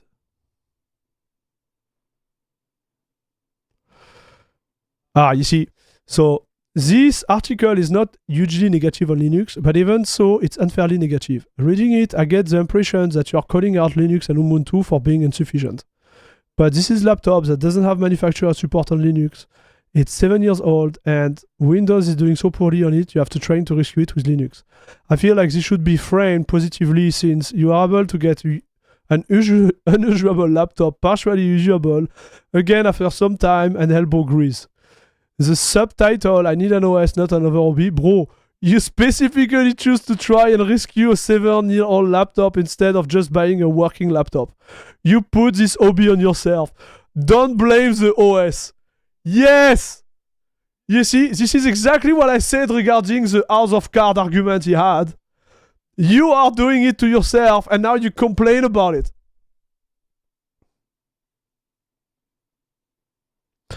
Windows is still better. Wayland only adds up more latency in game. This is false, Mr. 77. Like this statement is false. Wayland does not add latency in game. It does not, I guarantee it. You did not configure it properly.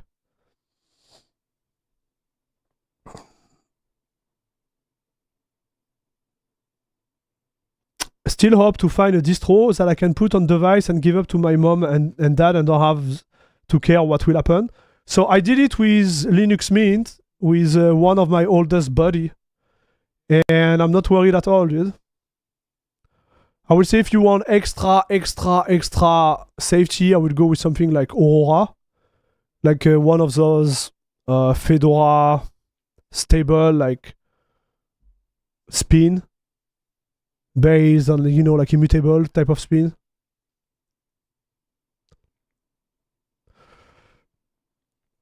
Then try CS2 on Linux versus Windows. I already did it, bro.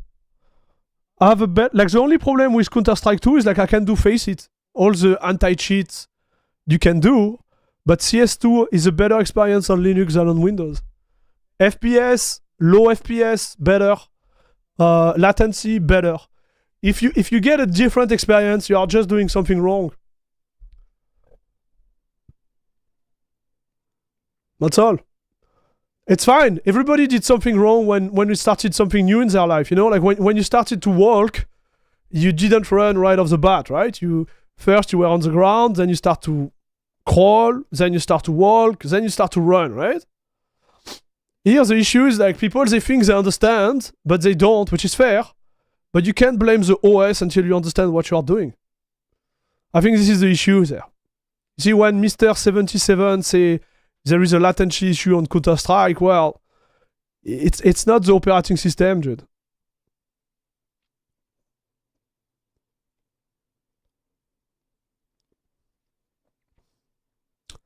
And yes, you can disable vsync on Wayland, but you need the right D to do that too. So again, can't throw stuff like that. So what is it like? This is like me trying to fix my 12 years old car by myself using the help of a free YouTube video and mechanic forum, and then blaming the volunteer community that I need a working car, not another hobby. The guy is right. This gentleman is right. You are not the only one either. I see a lot of people comparing the experience of trying to rescue their 7 years old Windows junk laptop with Linux when it's not supported against the experience of a brand new laptop preloaded with Windows with full manufacturer support. It's just not fair comparison. A good comparison would be a Windows on a 7-year-old laptop versus a Pop OS on a 7-year-old yes, or a new Windows laptop versus a new framework. I agree. You do realize that if Linux were just for PC it's supported on, the user base will drop to something like 0.2%. What? Dude, this is a wrong take too.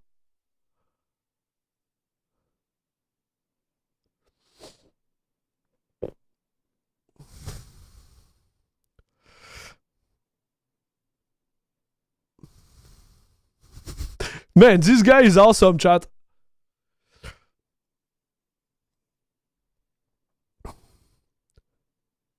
This guy is awesome.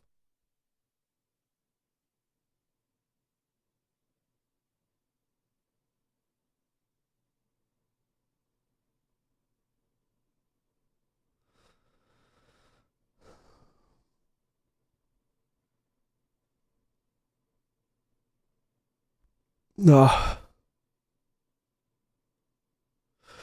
It's always fun to read those one.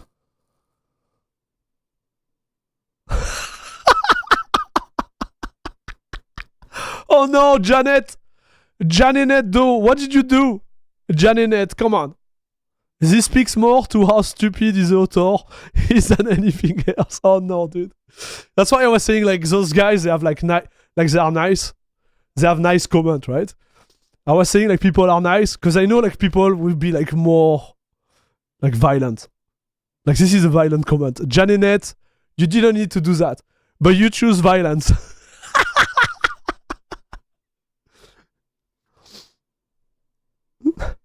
My man.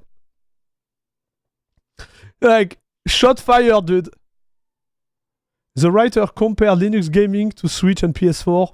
They should have made this article with Steam Deck and Steam Machine out. Yeah. I don't know what to say, dude. I think the guy, like, he has an approach which is not fair. Right? Like, I think his mental state is not right. That's the first problem. So not like he need to go see a psychiatrist. I'm just saying, like, you know, if you switch environment, everything's gonna move with it.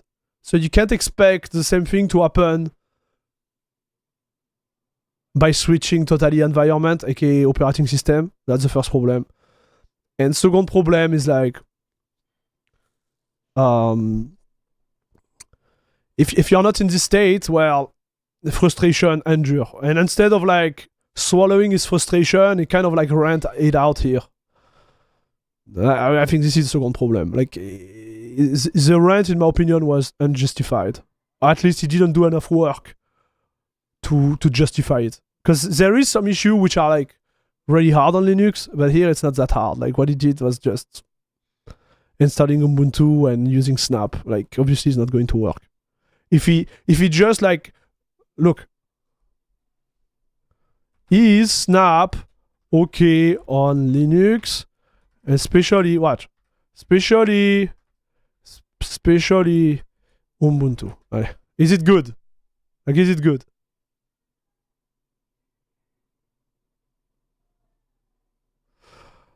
Voilà. Snap is functional, but it comes with trade-offs that spark debate.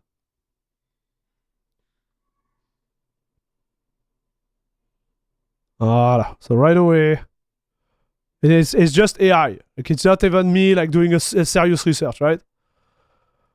And here, like, this is a due diligence, dude. Like, if you have a problem with something, you start to document yourself. I didn't do it.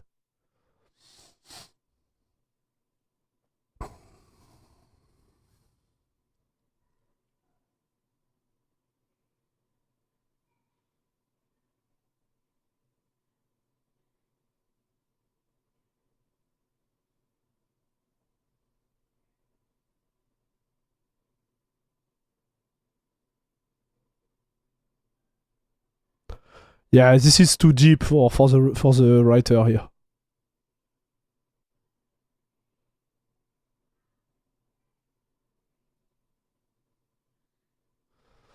This is too deep. Panther squat.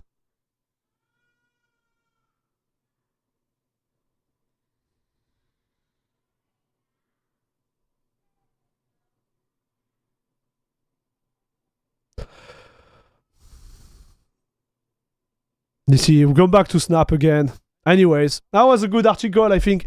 I think it's a good article in a way that it forces us to think a little bit and have a different perspective on things.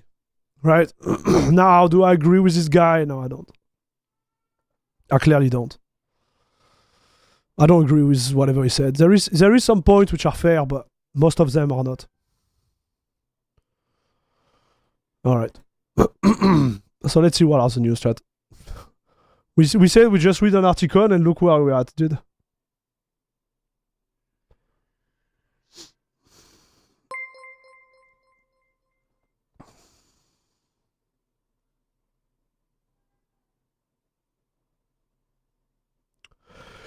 Markman, really quick video before I head out. Do you plan on making a follow-up video on the state of NVIDIA Vulkan fix or not really?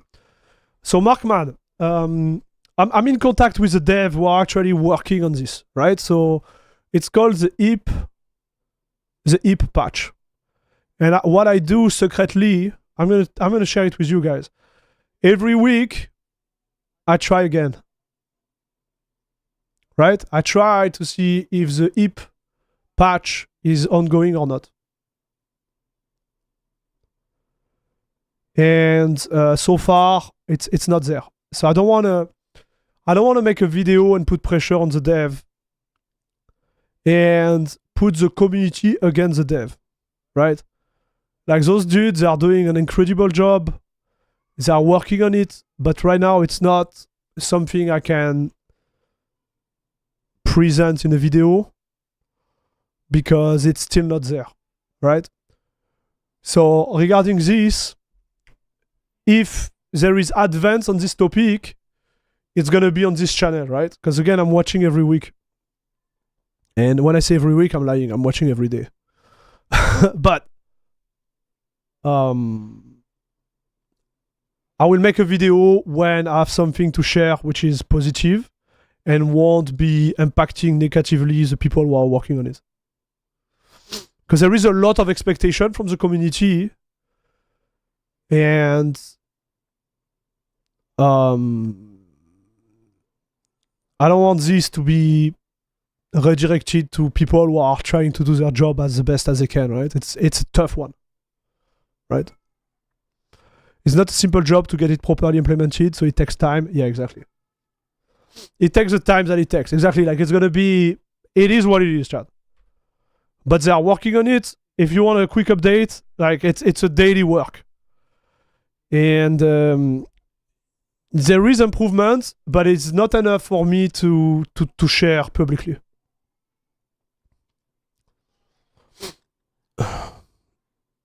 Oh, you can now add hardware detail to Steam review and give more feedback. Oh, nice, dude. This is awesome. Someone mentioned it, right? You can now add... Wow, a new Steam beta update. Allow you to add hardware detail. Being able... Dude, this is really nice, chat. Wow, this is really cool. Man, they're gonna kill ProtonDB with this. Sadness. But this is ProtonDB within Steam. Oh. Thanks for the 5, by the way, Markman. I appreciate it. It has been a month, so I was just hoping we could get... Yeah. What I would say to you and everybody, like, regarding the update, don't expect before July or August. Don't expect anything until July or August of 2026. My statement is the same since I started like covering it in October. So far, my predictions were right. So, July, August.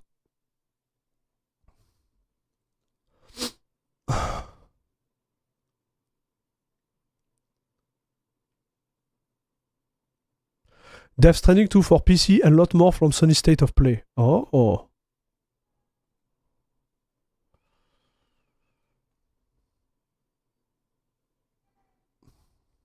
Sony State of Play happened last night, and we finally got Death Stranding 2 PC on the bridge. Nice. Plus various other. Not diminishing any other, but he has been eagerly waiting for. I've been Death Stranding 2. Okay.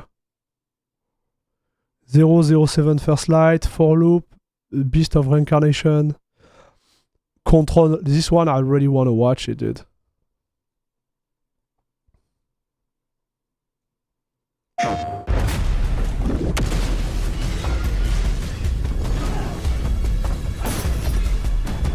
Dude, is this 4K? Man, this game we're gonna play, chat. This game I'm gonna get it. Zoe, I see the spotlights. And you're getting closer. Listen, Dylan, we're getting distress calls from the theater, but research thinks we might have a resident on our hands. No one should have survived that. Then I'll hurry. Hello everyone. I'm Mikael Kasurinen, and I'm the creative director of Control Resonant, the game-changing sequel. Listen, guys. This is gonna require a hell of a PC, dude. Do you see what I'm saying? I don't know, but I'm telling you. You didn't play the first Control. Man, Control was one of the best experiences I ever had. I had so much fun playing this game.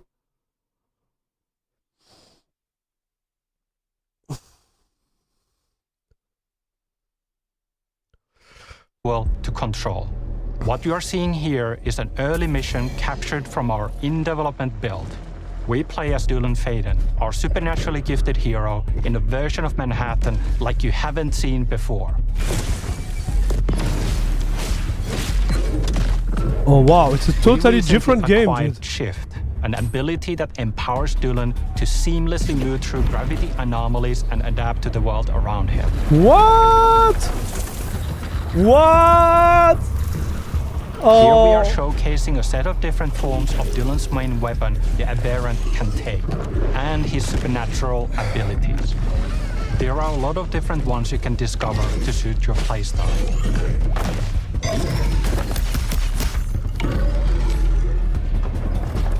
While in combat, we encourage you to play aggressively, balancing between melee attacks and abilities. So I just hope it's gonna be released on Steam, dude. But like, looking at the game, I'm telling you, this is gonna hurt our like wallet or our like graphic card. Like, there is ray tracing everywhere. Any updates for me? It gives me a Alan Wake 2 type of vibe. Kind of. You'll know it when you hear it. Just try to stay alive out there, okay? But oh my gosh, this is insanely good looking, chat. Almost there, Zoe. Why not both?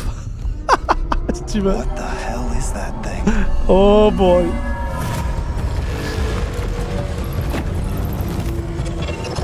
I need a new router, and I need a new router, and I think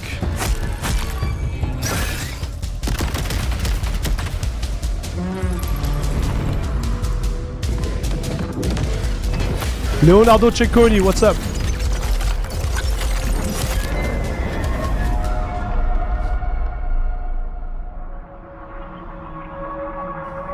I think. Man, what game is it? What movie it is? It is Inception, right? When they have this design of the city which are like embricked like that. I think it's a movie Inception, chat. So Constantin, I need a new router, and I think I put myself in trouble, but I want to get a microchip and learn router OS7. I don't think you're going to put yourself in trouble. But yeah, you need some solid base because the GUI is solid. I have device which run router OS7. It's good, but you're gonna have to learn some stuff. If you are, for example, like if you are coming from Unify, but it's gonna be great, dude. Like, if you pass the learning phase, it's those routers, they are really, really good, especially for the price.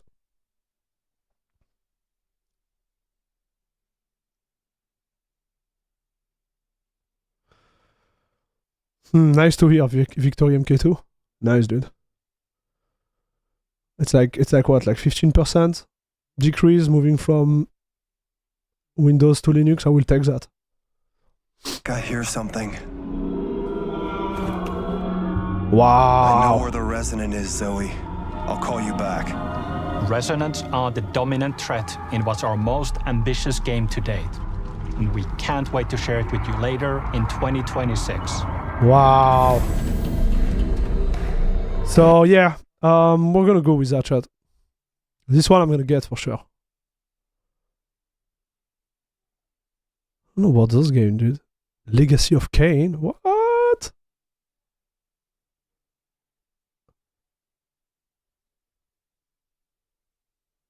Defiance remastered. I'm confused. I thought we had this before, no? Okay. I thought I own this one. Metal Gear Solid Collection Volume 2.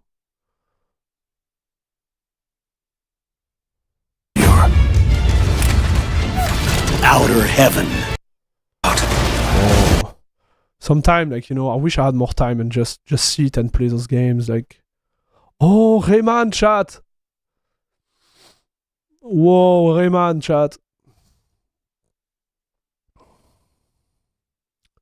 Untitled John Wick game? What?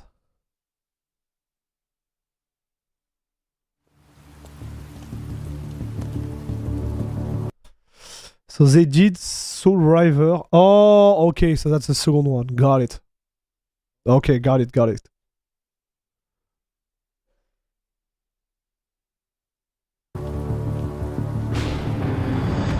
Finally, Metal Gear Solid 4 on PC without emulation. Yeah. So I wish I could like get time and replay those Metal Gear Solid. It would give me the vibe when I was young and playing those games.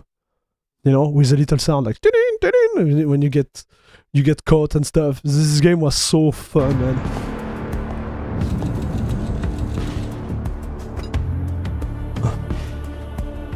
So this is John Wick. Your skill set must be able to move unconstrained, unrestricted.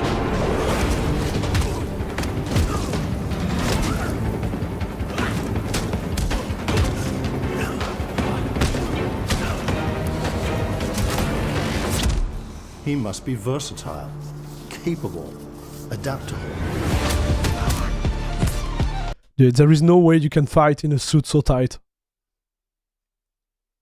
There's no way, dude.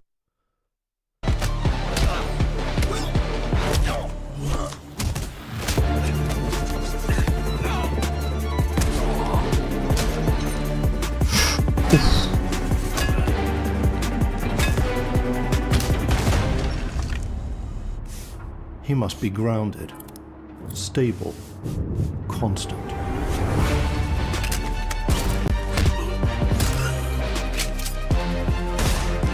It's stretch, my brother. Dude, good one. But like, we know it, chat. Even stretch. Whoa. I believe you are ready, sir.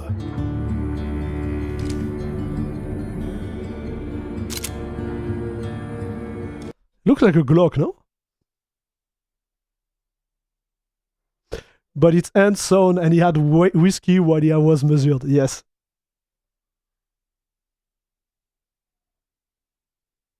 Welcome back, bisous crème de la crème member. 6 months of community support * check *. Yeri-san, welcome back. Thank you for the 6 months, dude. Let's go. Thank you very much. By the way, if you're watching on Twitch and you want to support the channel, you can use your Twitch Prime. It's free. And I have special animation for it. I'm just saying. So you're going to see something special on screen. So a made to order suit fits much better than anything off the rack. I agree with that. I agree with that.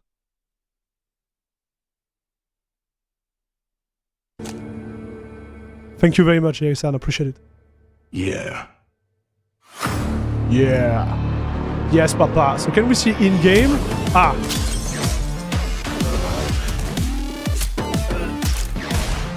Oof. Man, this look good, chat.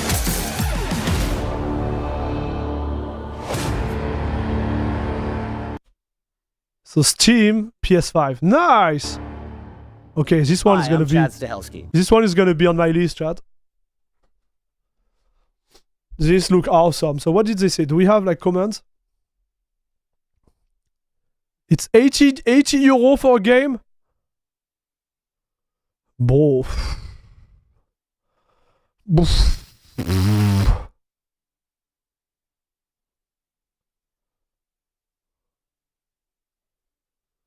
I don't know. Maybe we'll wait for chat. Maybe we wait for a discount. We'll see. Okay. But it's pretty dope. I like that. Blade of Fire is jumping from Epic to Steam with big upgrade and Steam Deck support. Never heard about this game, chat.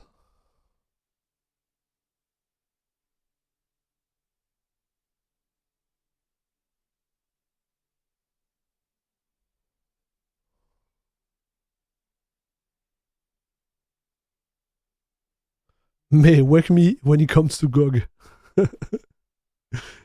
So wait. I am verdict.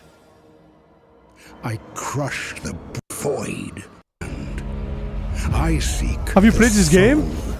That does not flee the flame. Forge me, and I scar your spirit. Fail me, and I forget. Tell me. So it looked like another Elden Ring type of game.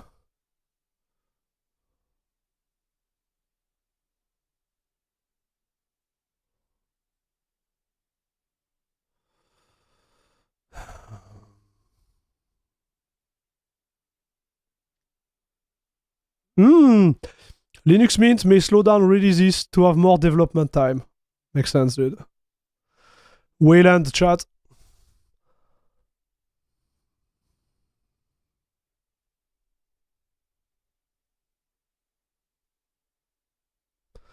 With release every 6 months plus LMG, we spend more time testing, fixing, and releasing than developing.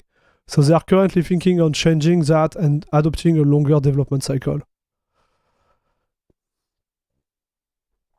Makes sense, dude.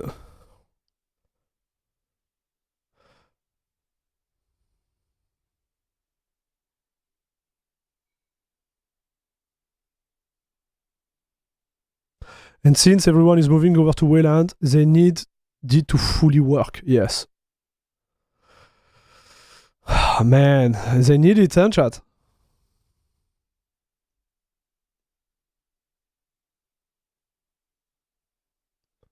Oh oui. So this The is fine, Twitch stream chat. becoming a member of la crème de la crème club.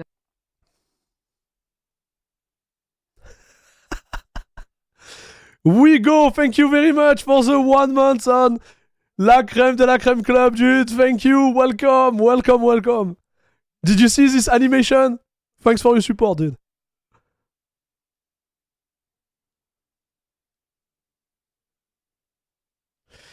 Look, if Mint gets Wayland support with all the features, I might be switching back at some point. Yeah. I can't use Mint with a 9070 XT scaling nightmare. Yeah, there is some case scenario where it's not there, obviously, but I think with Wayland, they're going to do something. It's taking time, dude. It's taking a lot of time.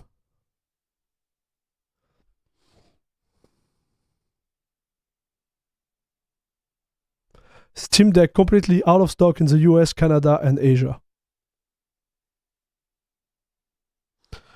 New Proton experimental update adds controller support to more launcher on Linux.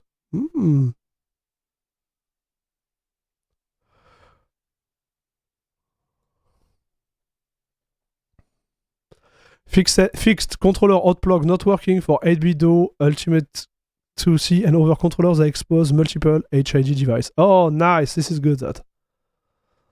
Nice. This is big, chat. 12 days on CachyOS without any problem. Thanks to you. Thank you, dude. And thank you. Thanks for watching the video. Thanks for the support. You have no idea how much it helps. Thank you very much. Enjoy CachyOS. That's good. So that's good news too. So this we have been waiting for a long time, right?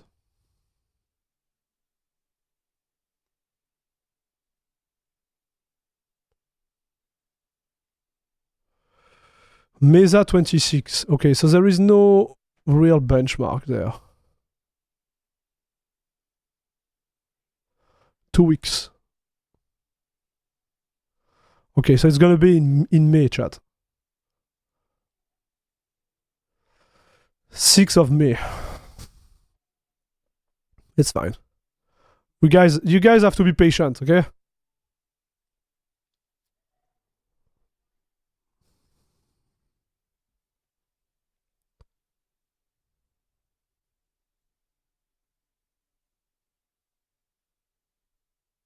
Oh, we said we'll be talking about Discord. Chat, you want to talk about Discord?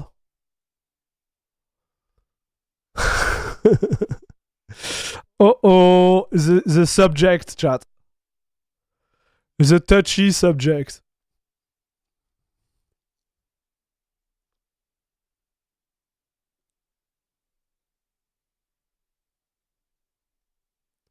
$77 comments. Oh.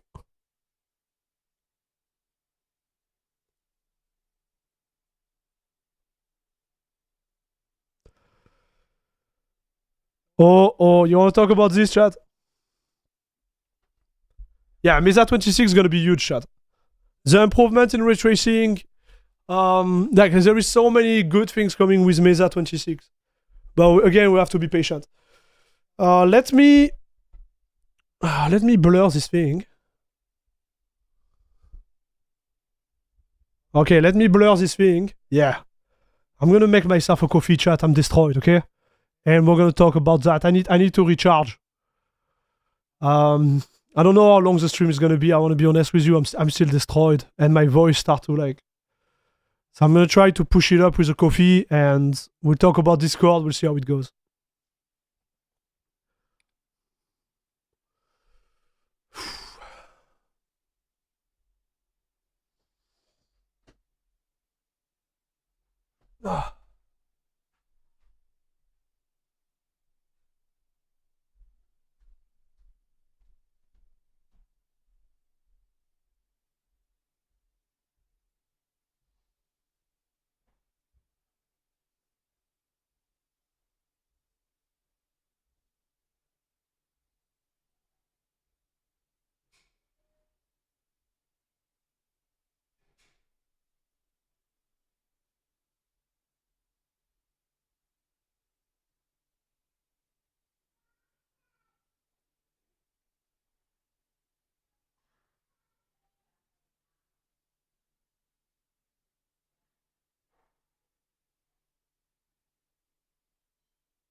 All right, I'm back.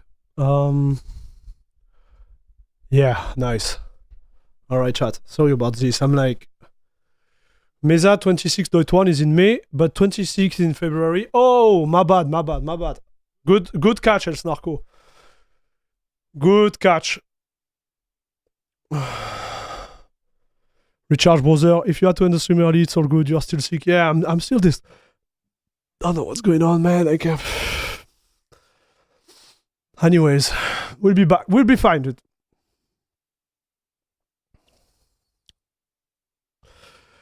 So, one Discord alternative is STOT, but it's unfortunately work in progress.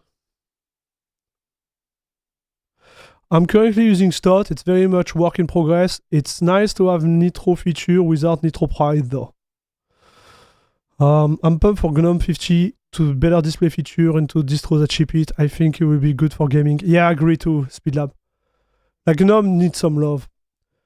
Right now, everybody's moved to KDE for different reasons. But I think GNOME needs some love. I agree with that, dude.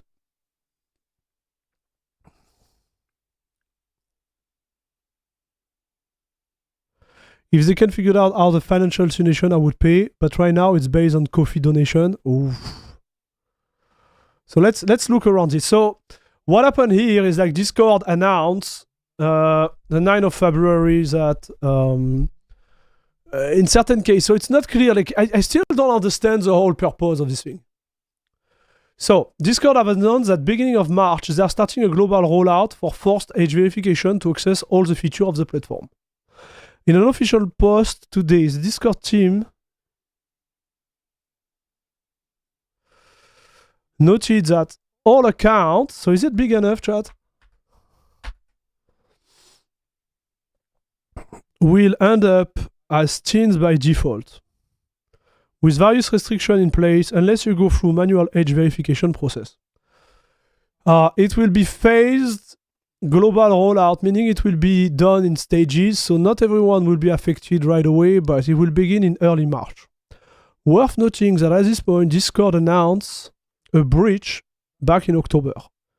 But they said it was to do with third party. Yeah, obviously. Sure. Like that's the way like every big corp, when they get hacked, they always like put the blame on someone else, right? But we forget about what was actually hacked.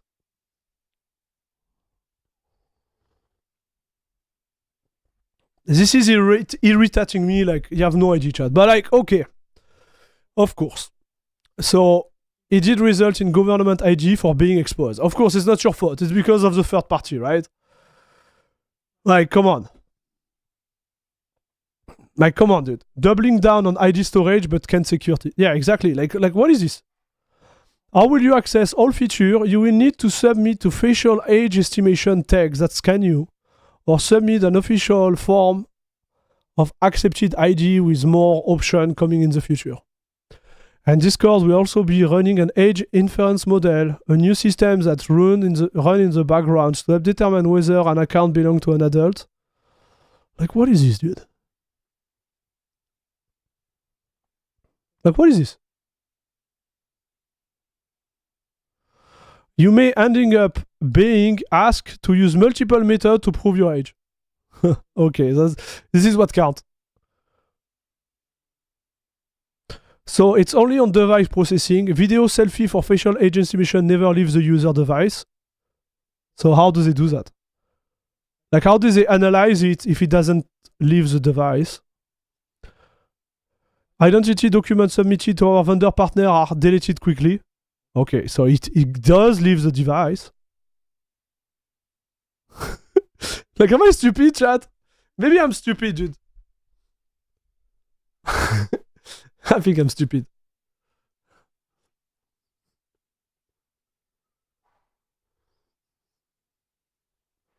I don't know how to read, chat. So the video selfie, they stay on the device. But the ID cards, they don't stay on the device. They are getting submitted to the vendor partner and they are quickly deleted.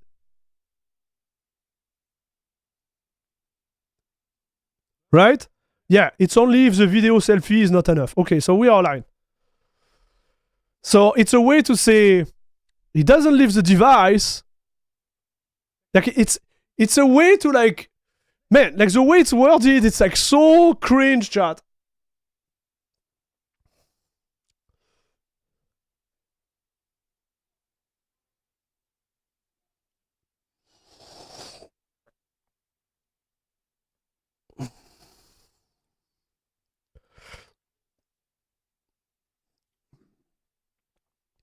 They can say it's some local stuff, but there is a bit of reality.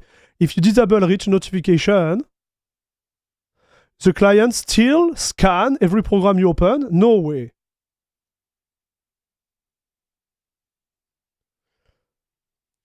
Face scan, you will not leave the device. Document will leave the device, of course, lol. Yeah. Pretty excited to see how they will realize it in the EU. Yeah, good point. If they want me to verify, they better support official RSW is app. I don't know what it is, dude. So they are known to lie about privacy. Yeah.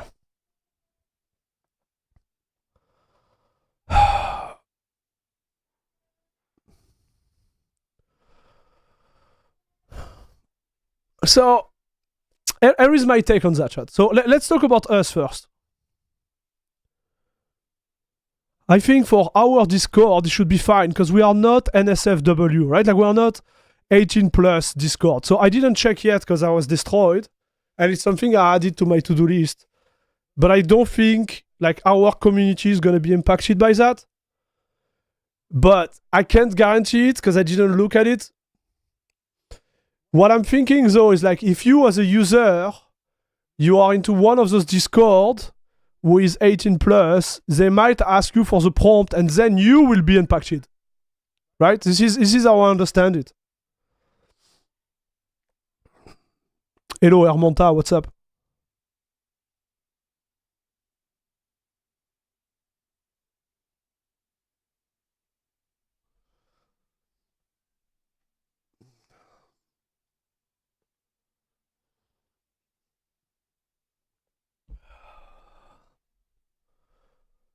So, yeah.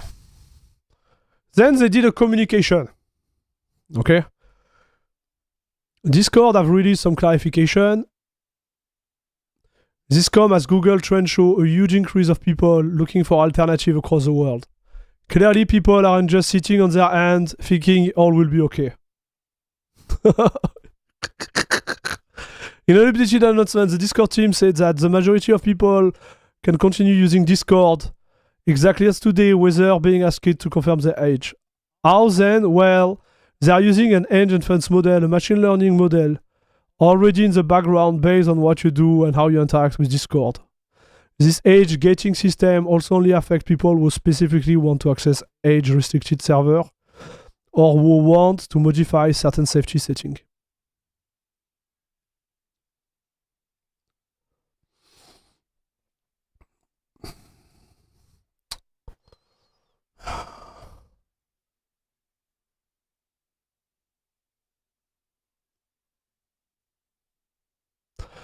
Dystopian platform for dystopian time. If one must use this horrible mess, they should never say anything personal on it. Both.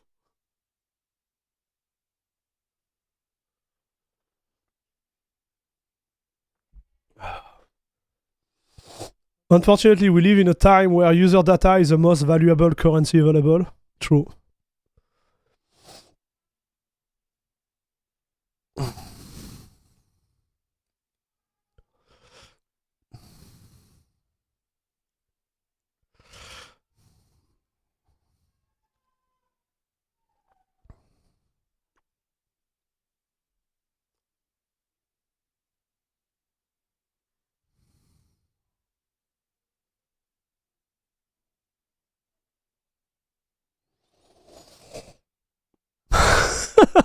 My deleted account won't have to worry about anything. Bo chat.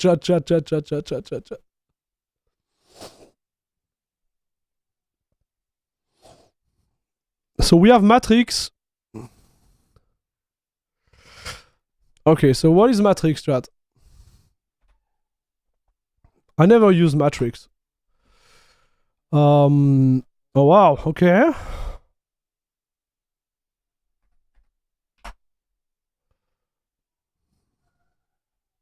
Okay, I like that. And we say stunt or stunts. Stunts.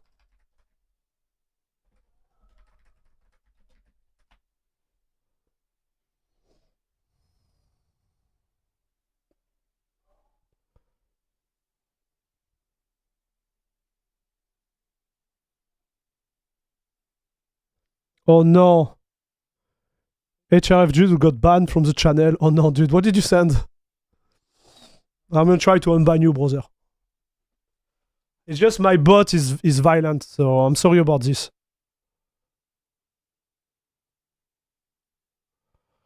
Remember the day where I banned someone I was not supposed to ban?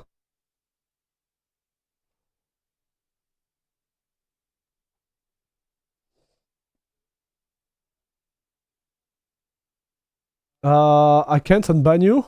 What? Stot. Yeah, Stot. My bad. Stot. HRF, are you still in the chat? Or are you really like legitimately banned?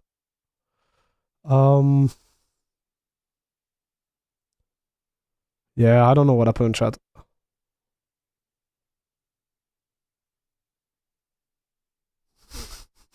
No. Give me 1 second, dude. I'm gonna see if I can unban you. Feels really bad. Cosmic ID, what's up? Back to IRC, I guess. Man, IRC was so good. I miss the whole day of IRC chat.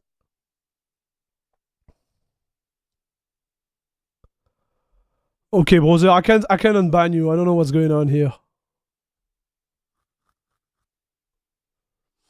So apologize for that. I don't know what you did.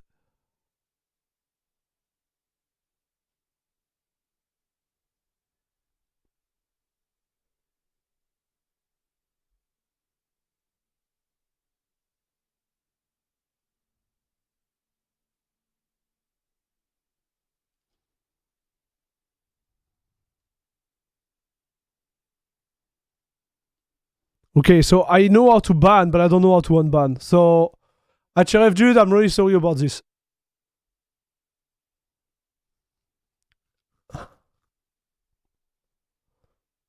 Oh, it's fine? Okay, so you didn't get banned. I don't know what was this notification. Stot. Yeah, that's what I was looking for. Okay, Stot. Sorry, dude.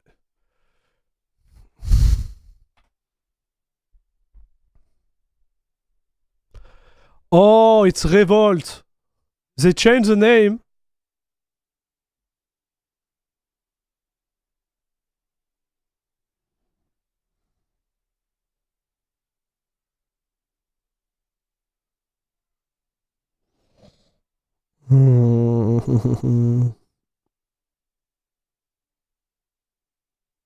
That's the website. You can't scroll further. Dude, this is good. That's my vibe. This is my vibe, chat. I like that, dude. They were forced to rename. Got it. So can we see like how we look like, or I don't know, like can we have like an ID?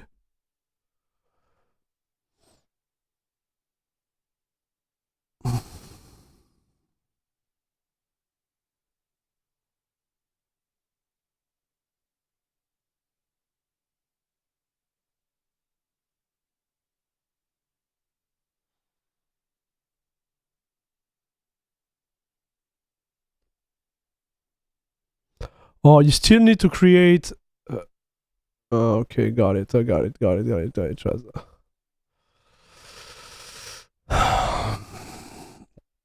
So, what's your thought about that?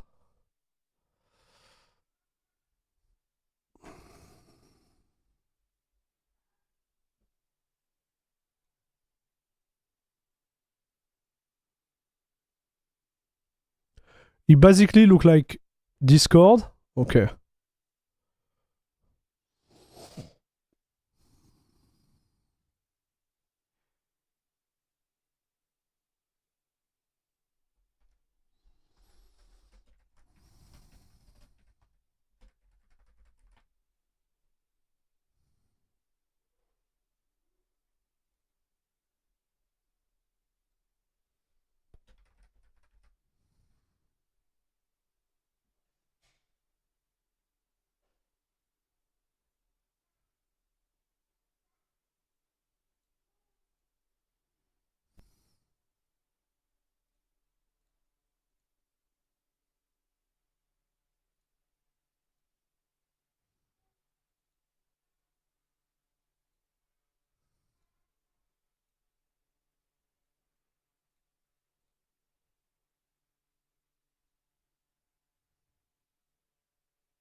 Sorry, chat. I'm just trying to see how it look like. Like I'm just curious about that. But it look like it's just like this dude just does the server part, right?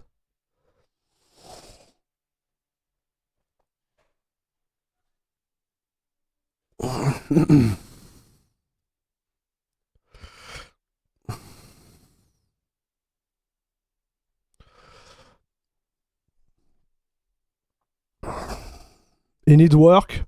So how does it need work, Logic Slayer? Can you explain us like some type of issue you encountered or?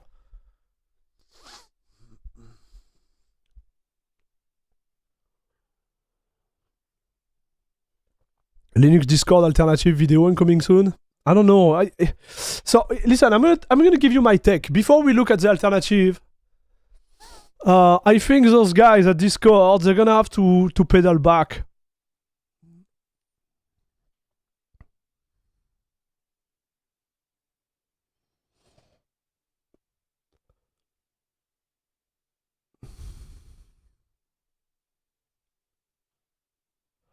I don't think Discord is gonna be able to like continue in that direction. They're gonna have to do something like smarter, and I'm telling you why, because they are going to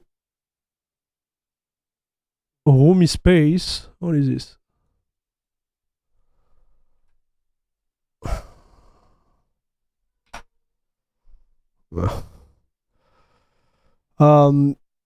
They were supposed to like go like public, do some type of like IPO, and this is not looking good for them. So they're gonna have to correct the shot.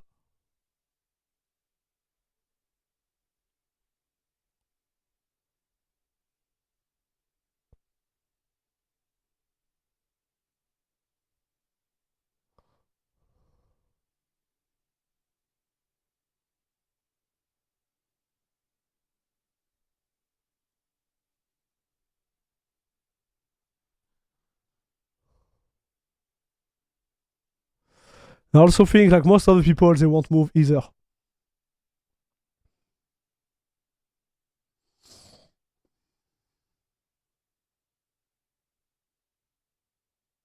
I agree with your statement, SpeedLab. So SpeedLab was saying like Discord and real-time app chats are nice for community, but they are terrible way to store and look up knowledge. Slack, Zulib, Discord, all in my opinion. Old school forum, dude. I was mentioning that on Discord. Like the new like PHP BB like type of forum, which is called Disclose. I think it's called Disclose. Disclosure, something like that. I don't remember like.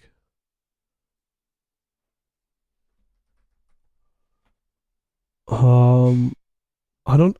Discourse. Yeah, this one, dude. Dude, this looks so good as a forum. And you can host it. Like me building that will take me 5 minutes. And host it and do something serious, it will take 5 minutes, chat. Discourse. Like this thing is insane, dude. And we don't do really screen sharing or anything. But overall, I think that we're gonna like my plan is simple, dude. Bobby, yeah, thank you. My plan is actually fairly simple. We're gonna stay on Discord. Or at least I'm gonna have Discord still open, and we'll look how it goes, right?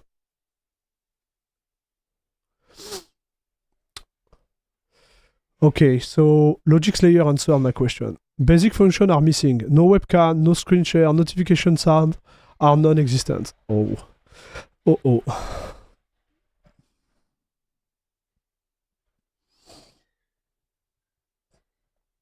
They're trying to pivot their image to sell out. Then it will likely be bought successfully this time by Microsoft. Yeah, it could. They had an offer, but they refused it, right, Varisk? For Discord? I think Microsoft like asked them like 15 million, or I don't know how much it was, but they refused it.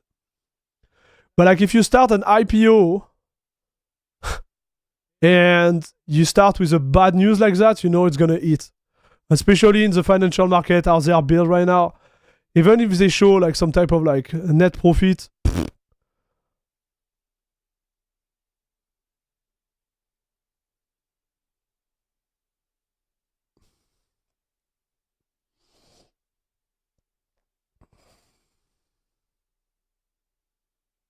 I barely use Discord, thankfully. I think the Nobara guys should really consider moving away instead of embracing this sort of stuff. That's a tough one, dude. Like the issue I have me from running away from that is that most of the users, they won't be running away.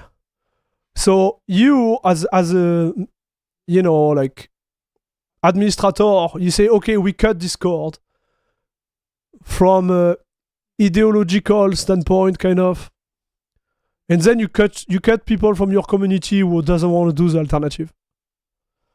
So this is where I land there. I'm like, I'm 100% with you guys. I would be like, F off. Let's do our IRC, like encrypted session from user to user, like go crazy. But then nobody's gonna come. And people who don't have access to that or just don't want to do it, well, they're gonna be kicked out of the community, right? That's the problem, dude. So from my standpoint, I would say we stay on Discord, we'll see what happens.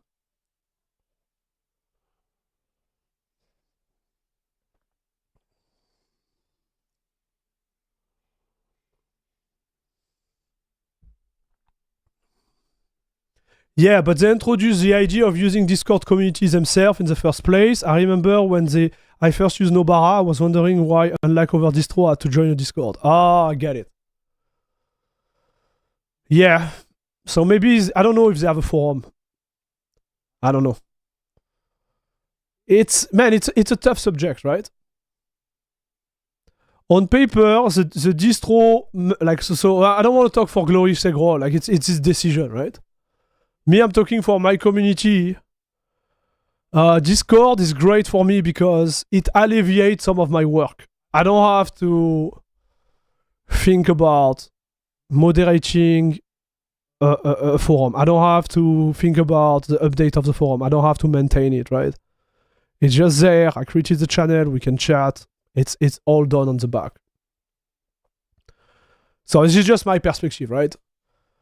Now I understand why people they will leave Discord, and maybe it's that's why I'm looking at this. Maybe it's time for us to have a different platform, right? So I like Discourse. I like Discourse very much.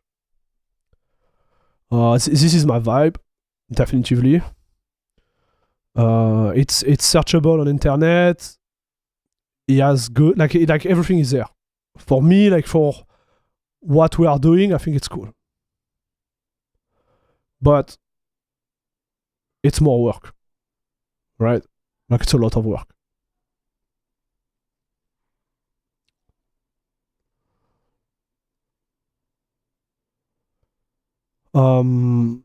This is cool. But is it gonna take off? 1,000 followers, dude. I think we should wait and see right now. Like me, my approach is like we wait and see. People want to leave, I support them. There is a Matrix bandwagon there. Man, the Matrix bandwagon, I need to try it. Like it seemed like a little bit shady the way, and like, so the way I understood it for Matrix. So let's see. Matrix, self-hosted. Self-hosted.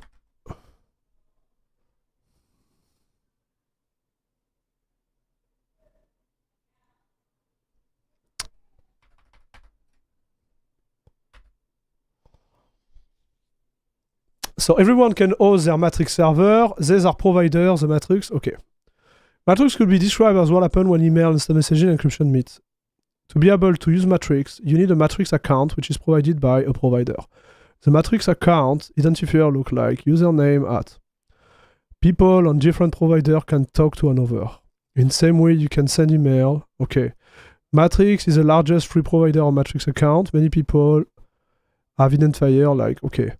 This is also means that the matrix.org server are crowded. Using their own provider as individual cannot only make your Matrix experience snappier, but also give you access to set up a bridge. Okay. Got it. Organization community manager will be interested provided for 2 reasons. They can proudly display their identity with their own domain in username and room, and their administrator remain in control of what data of the organization. Okay.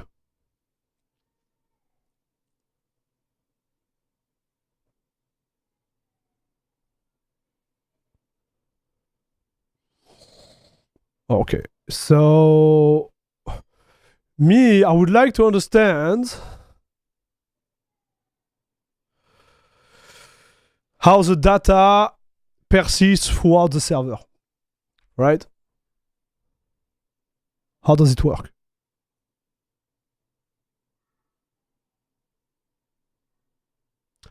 I'm self-hosting Matrix with WFB and Matrix Bridge. There is also a Discord bridge. Okay. But how is the data self? If you self-host, you store the data. But I store the data for all the users. But there is bridge. So wait. So let me explain my point of view here. I don't want to be responsible of some of whatever is done there. So let me explain. So let's say I'm here, and this is my server, okay, like that. So server, okay. And we create, let's say, airmax.com, okay. This is going to be our Matrix server, self-hosted, right? And you, Bokmo, you create an account on this server, right? So my guess, you become Bokmo at airmax.com, okay? That's your account. But then my server is linked to all the other accounts. Sorry, all the other server. So here you will have Matrix, for example. You will have like blah blah. Like all the other server you interact with this account.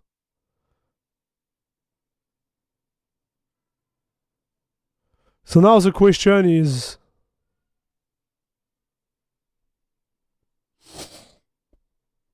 if you go on a weird server here, and we call it weird, is the data from your account saved on my server? That's what I'm thinking, dude.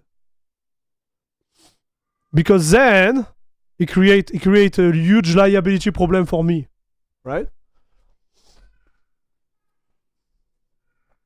That's the way I see it. Because then I associated my domain name with whatever, like, activity from one of my users, which I don't want to do.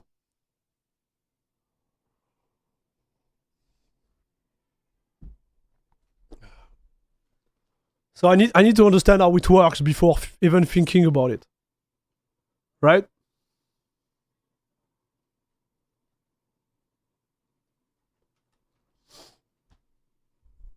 Matrix Federation. Okay.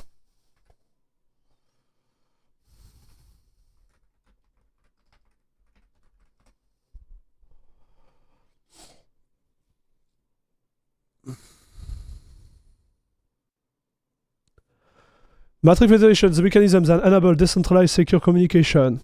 Unlike centralized platform, Matrix Federation allow users from different servers to communicate in real time without relying on a single control entity. Okay, makes sense. Decentralized architecture. Each home server operates autonomously and choose which other server to trust. There is no central authority. Server-to-server communication. Home server exchange data using HTTPS. Okay. This ensures data integrity and prevents spoofing. Okay. Federation discovery. Server locate each other via DNS server record for a well-known. Okay. Okay, fair. Your home server must be reasonable on the public internet. Okay. Okay. Proper DNS configuration. Firewall. Bon, ça we know. End-to-end encryption enabled by default in one chat using Mailgun, a double ratchet system that ensures perfect forward secrecy. No central data store. Even encrypted messages are stored on individual home server. which cannot read them due. So this is what I'm saying then. So it doesn't mean that I can't read those messages, but they're still on my server, dude.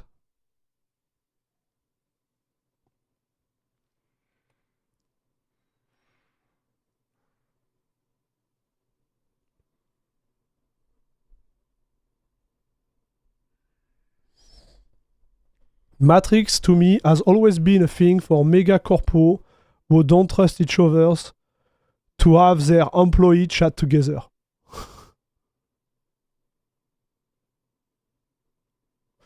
You could make a server for member and test it for you. Yeah, we could do it. Like, making a server is not the problem.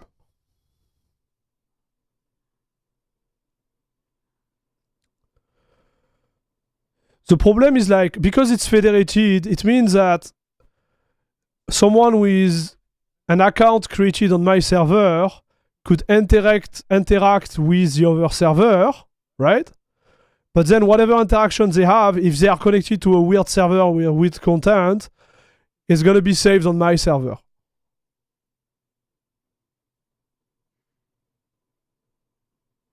Spin up your own federated server and be fine and be the only user and you are good. Yeah. Yep.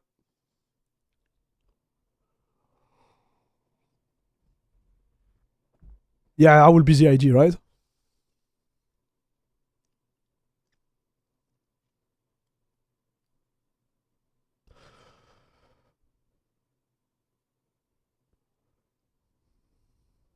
Yeah. But it kind of like destroys the idea of self-hosted, right? It's just for me to have maybe like the thing, right?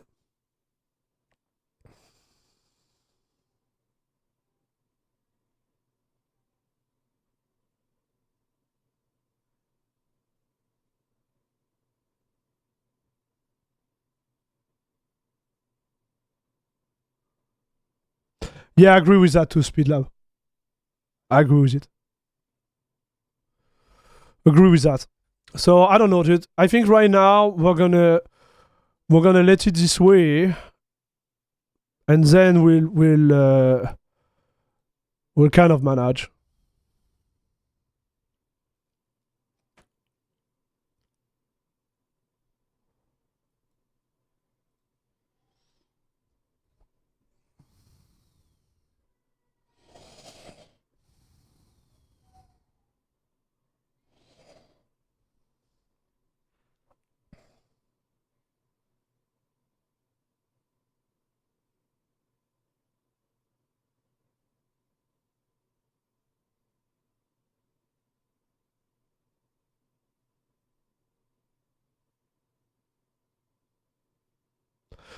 So that's the only downside. If you put up the server, you could be accountable. But to be fair, the content is encrypted and you don't have the secret.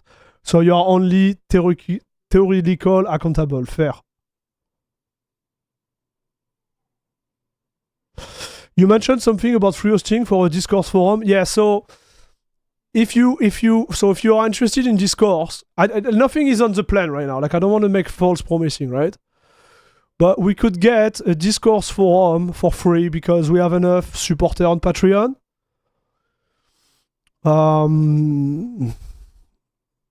We could have a free discourse forum because they have Patreon discourse deal. They have some type of deal.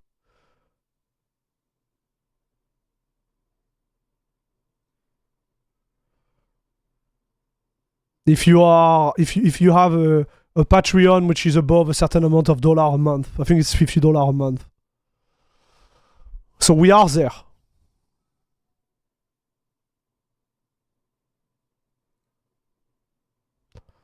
Community tool for my member. Patreon want to provide great option for how, when, and where you interact with your member.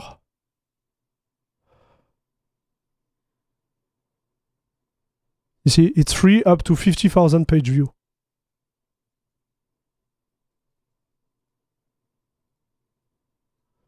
right?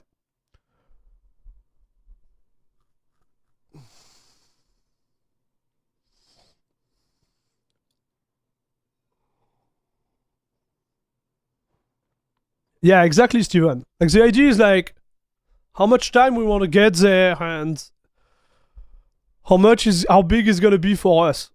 And so far, I think the wait and see situation is the best here. Even if it sucks, even if Discord is a bad company, etc., etc. But like,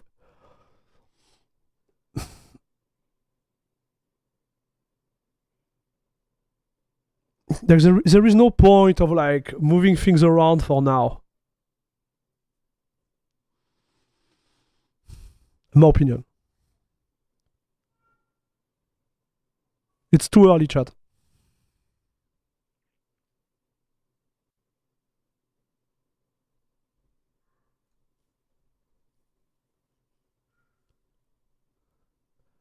Because we also don't want to divide everything. The idea of having only one platform is great because everybody knows this is where we land, right? Like the size of our community is not big enough to be living in like 3 different spaces.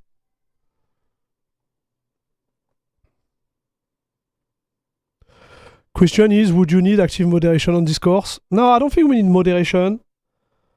But, you know, like, it's just, I don't want to divide the community in different spaces right now.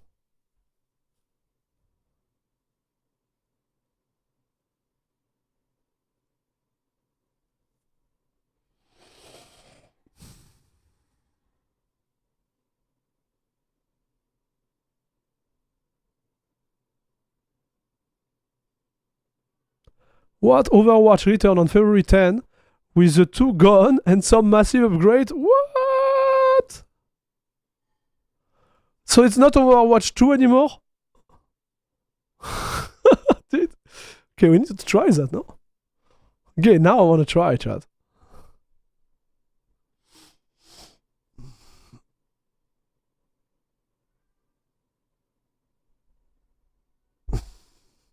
Yeah, fragmentation is not great. Yeah, that's the thing.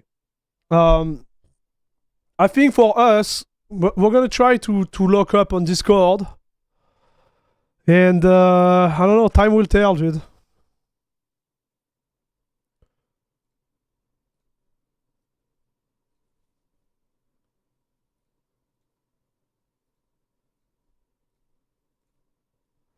Time will tell.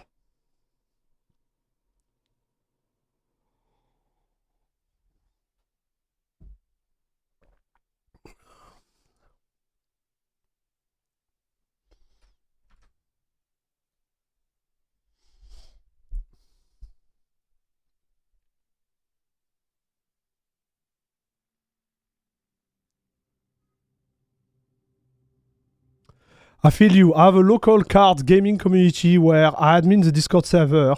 People don't seem to understand that community lives and dies with easy interaction. Yeah. Like... Oh my gosh. Dude, they redid the game again?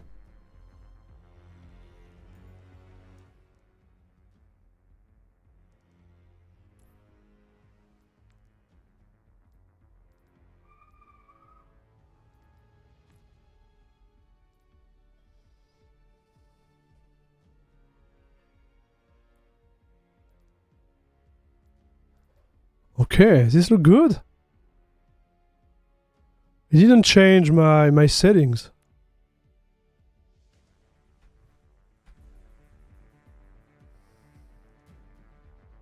Hello Kitty and friends? What the heck, dude?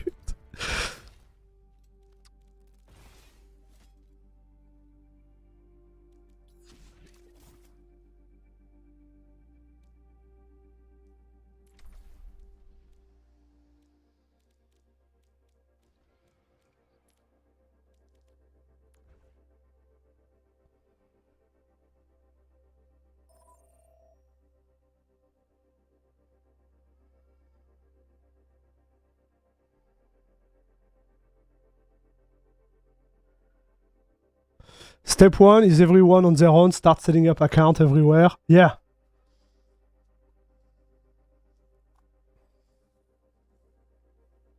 There are bridges as well. Yeah, fair. Like you could link your self-hosted like server to Discord and whatever, and like that you avoid Discord. But the user, like let's say, me what I like about Discord is integration too, right? Like you support me on YouTube, Twitch, then you have access to the special thing, right? If you wanna do it. It's just, man, I don't know, like I don't know. Let's see how it goes. Because we might be like moving hair around just to land on Discord like 1 month from now. Because in fact, they didn't enforce anything. This edge verification is just like a communication move before the IPO. And they try to be less dirty before selling out to someone. God knows, right, chat?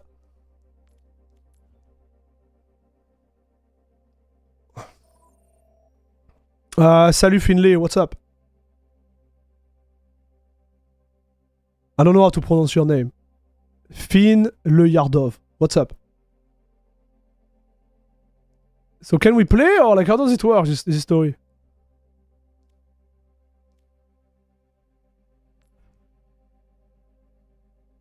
Is it broken, chat?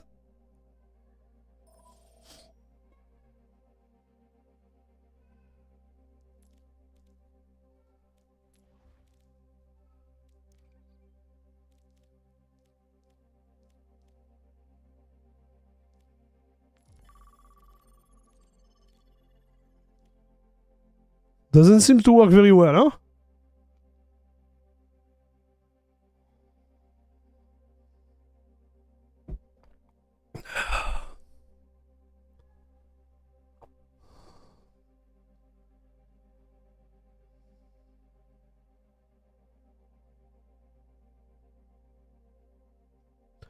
Sorry to ask, somebody has a good version of TrueNAS, can't install it on my new machine. For real, not a VM this time. I've crashed every time. Maybe do with both Ventoy and Balena. Make sure you use the TrueNAS core, right? The one based on Debian should be working, dude. I think the name is TrueNAS core, just from memory, dude. Okay, I'm gonna call you Finn, okay? And you can speak English if you can, it would be awesome, dude.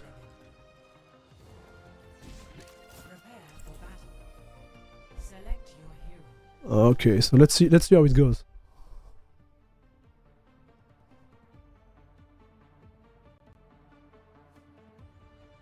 Another situation where convenience it's outweighing security.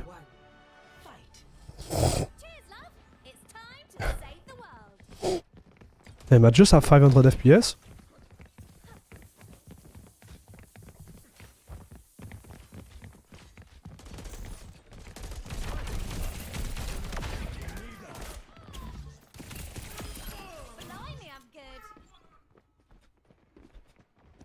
Man, 500 FPS in 4K.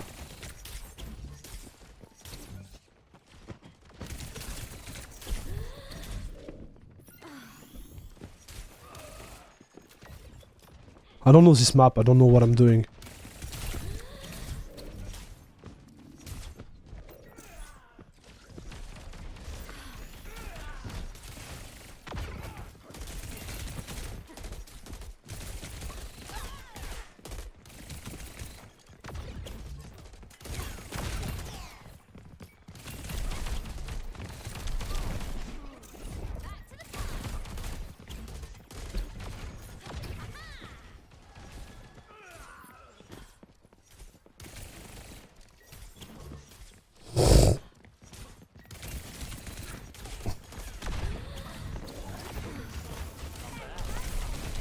No!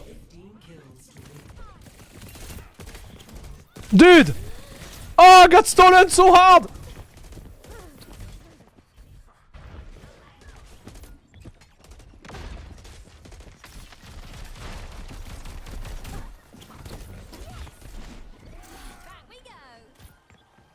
Where is the heal?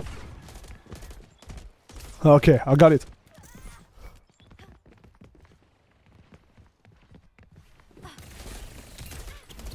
Yeah, this guy has too much health.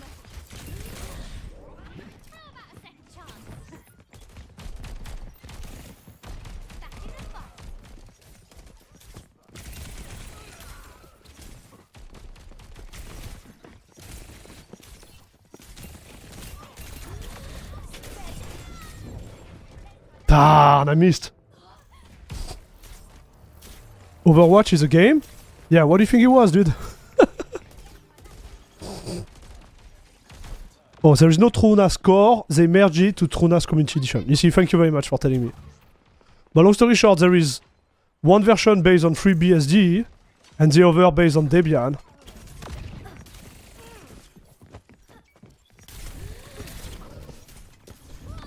Man, I suck.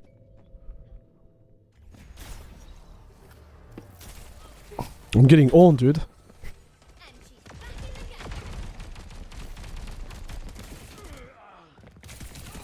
Ha!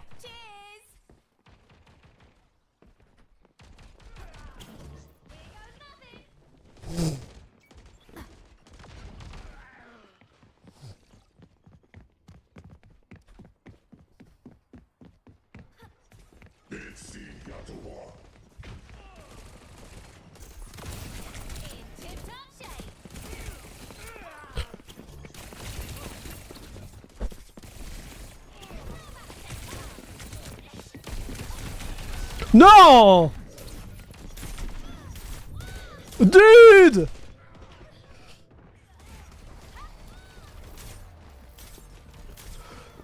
So we are running at like 440 FPS, dude. And this is 4K, huh, chat? Everything to the max.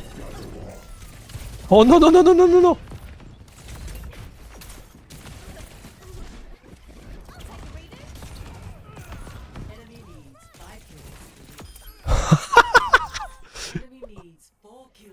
I'm the worst.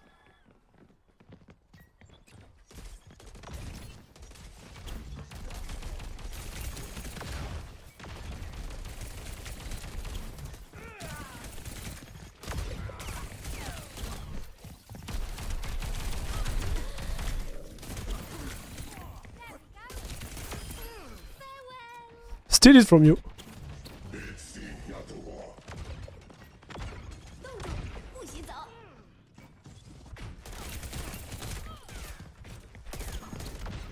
Damn.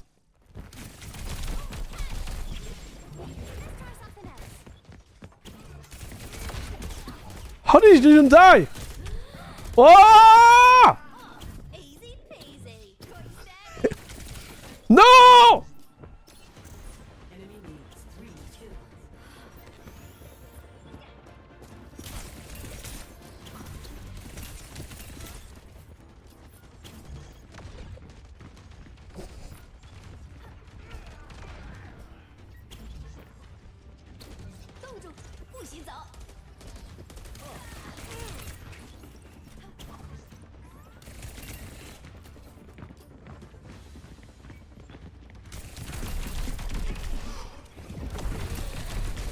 Oh, chat, I got owned.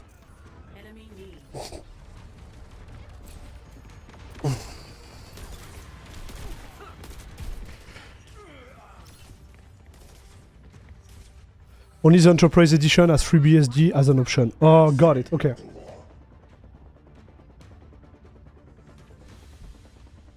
I don't use TrueNAS. Like, I think Debian does a job. Okay, GG.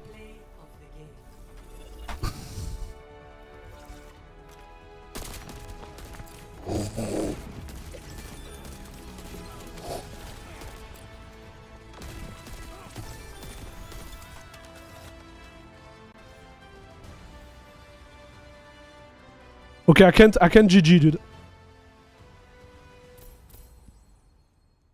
I don't know why. Oh well. That's fine.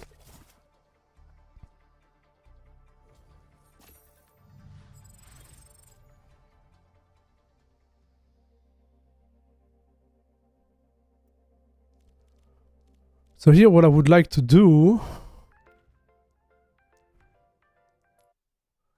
I'm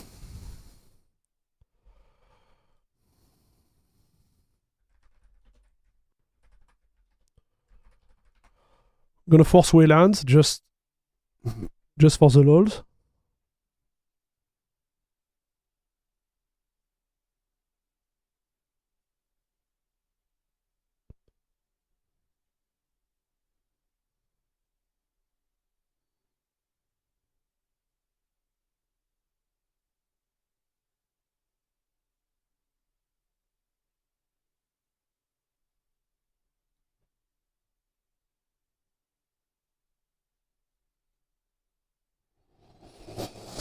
No. No.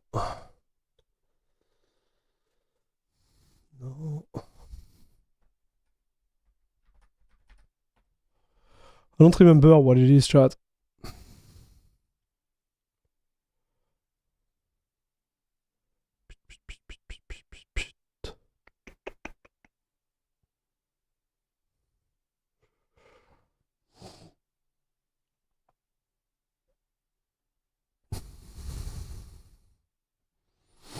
Yeah, that's the one. Okay, here we are, chat.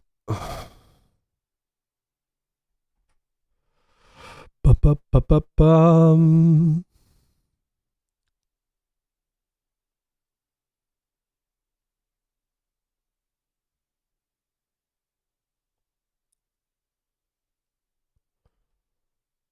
Don't need to upgrade anything.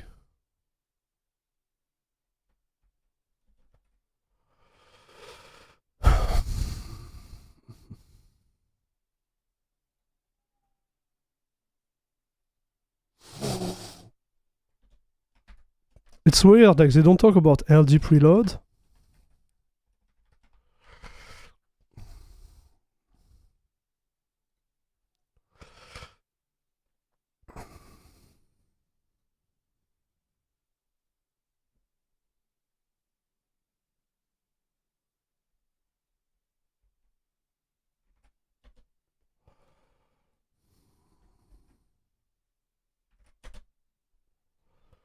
Oh, okay.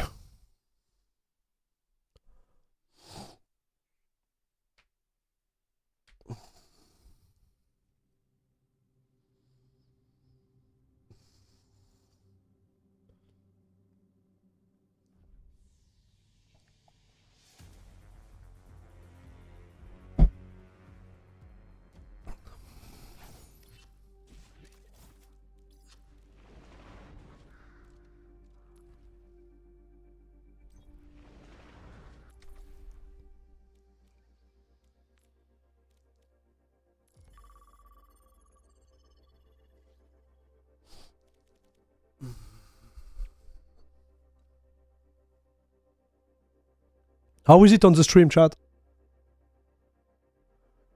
We got the sound, we got everything. 4K seems smooth. You need to tell me, chat.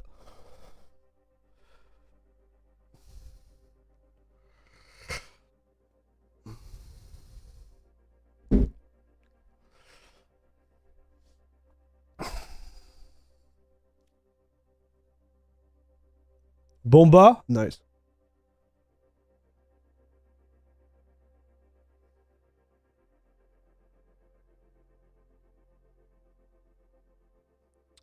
Did you see the new Diablo 2 DLC after 25 years? Yeah, I've seen it. But like, are you gonna get it? This is a real question. Like, I got the remake of Diablo 2 on Battle.net, and I barely played it.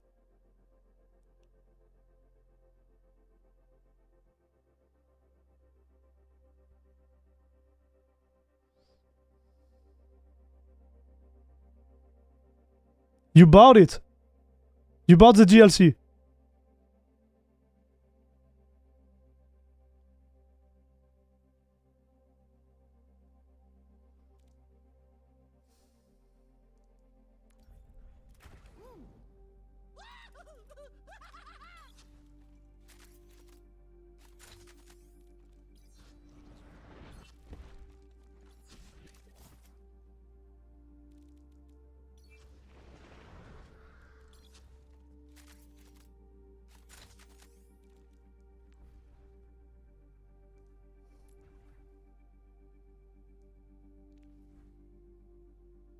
The heck is this, chat?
A Reboot Diablo 2 on Steam, which come with the DLC. Oh, got it. Okay.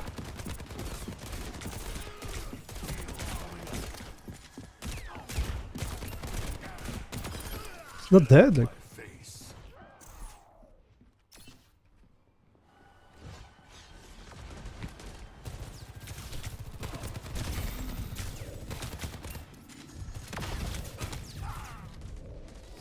Nice shot.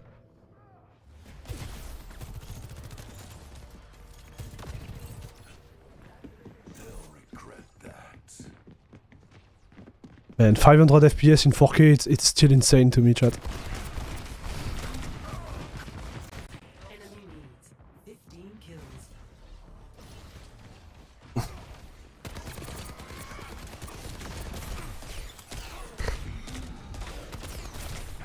Dude! They choose the worst character for that?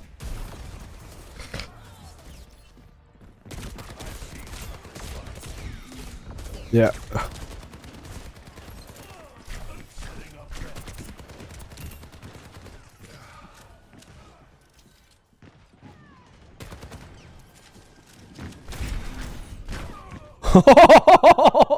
Oh, the push, dude!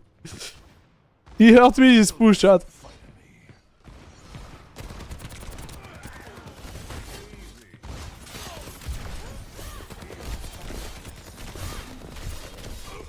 Bro! What is this character, dude? I rubbed some dirt on it. Let's go.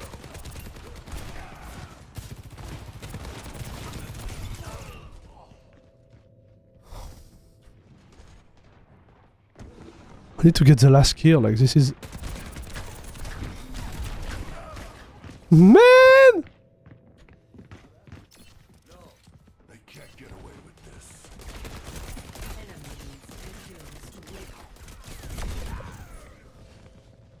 I get gong bongs, chat. There is always two guys on me.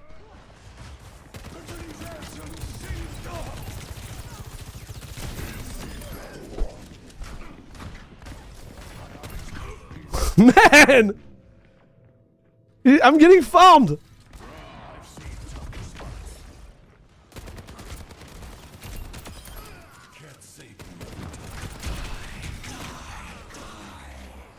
Yeah, sensitivity, everything is wrong with me right now, but like my brain is like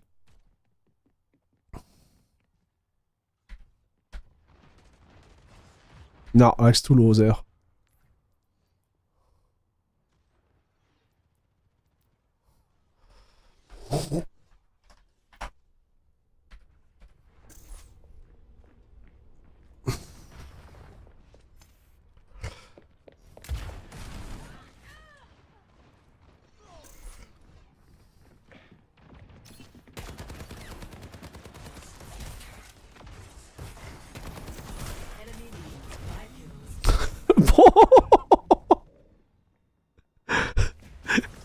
Dude!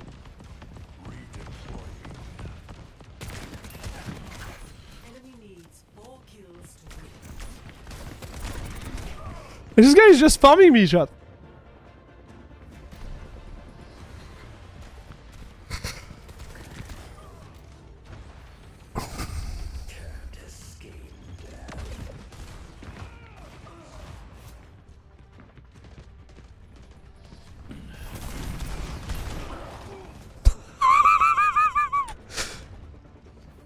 But I'm not last, at least.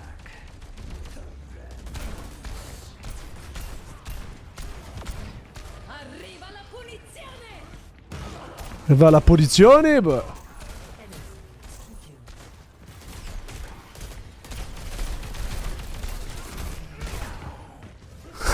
Oh.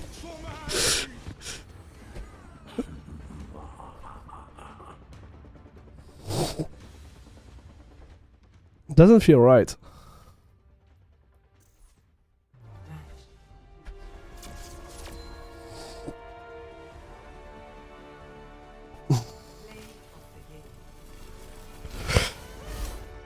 Yeah, I don't play this game. And yeah. This is a deathmatch, right? It has nothing to do with a normal game.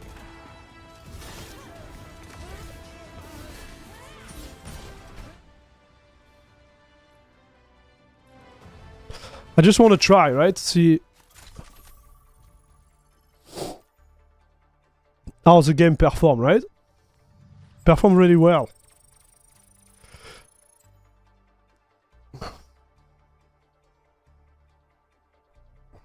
So I did play this game when it was originally launched. I'm talking about Overwatch 1. I played a little bit.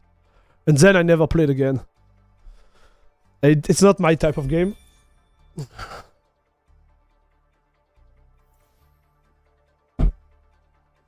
But it's a good game, right?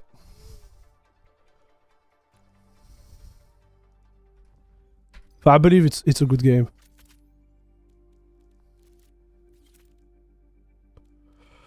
Oh, the guy was really strong. Yeah, this one was fun to play with.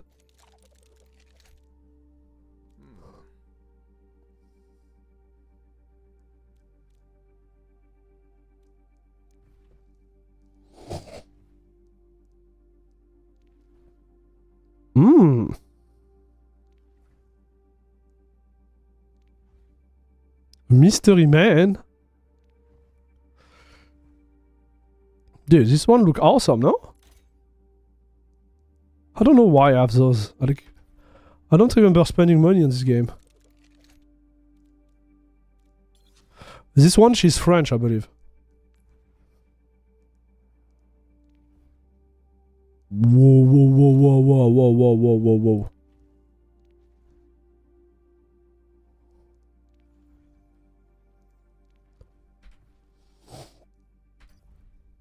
Yeah, you need skill for that. I don't have it. So, let's go with this.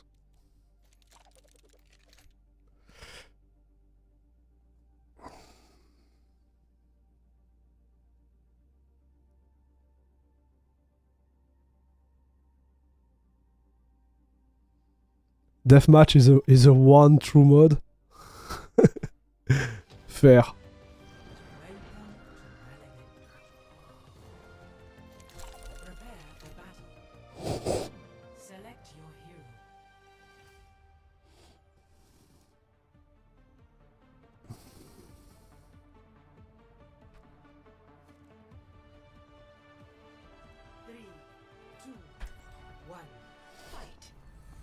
Someone needs to fill this saddle.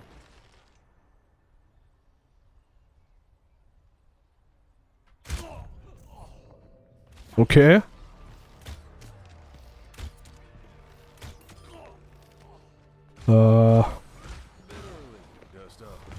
Okay, I will give you this one.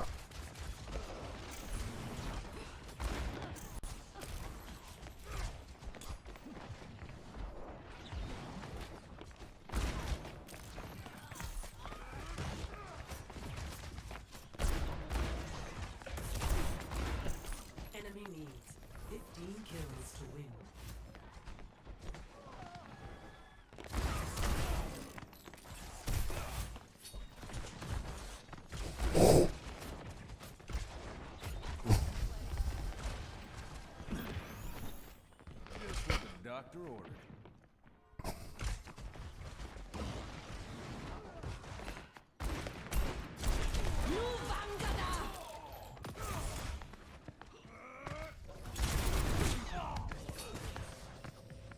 Okay, nice one, nice one, nice one. Death ain't on my doorstep yet.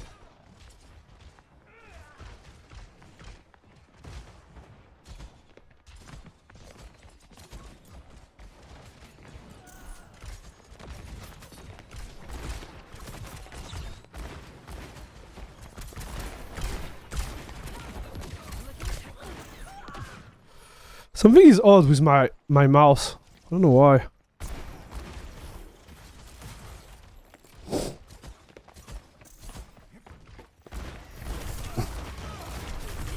I'm really struggling like landing my shot for whatever reason. Maybe a different angle. Enemy needs 10 kills to win.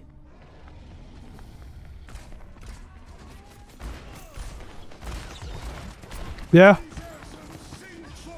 So I'm sick too, so Gonna give myself whiplash.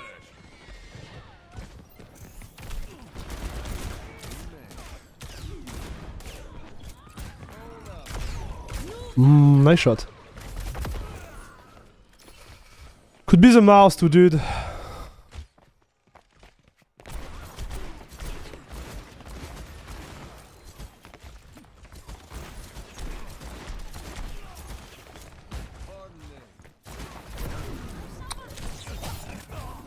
Oh man. Okay, nice shot, nice shot. Just off the boots.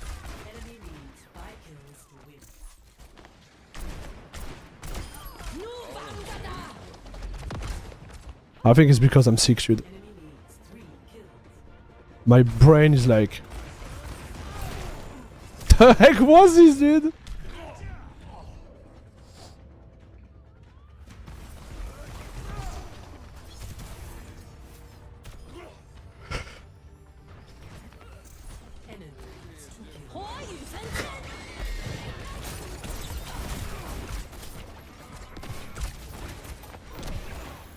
Much better.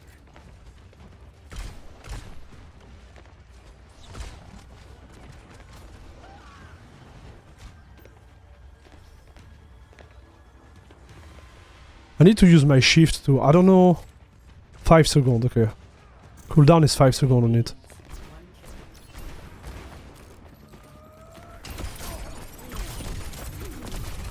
You see, like... GG. GG, it's fine.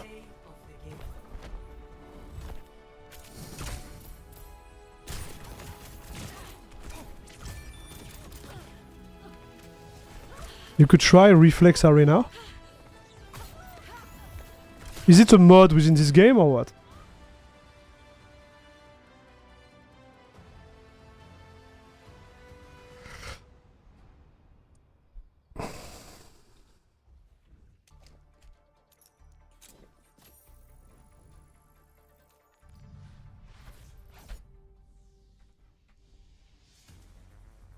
Yeah, I feel slow. I think it's just me, chat. It's just me. Yeah, even on the... Yeah, it's just me, dude. Even on the freaking desktop, it doesn't feel right. So it's me, dude.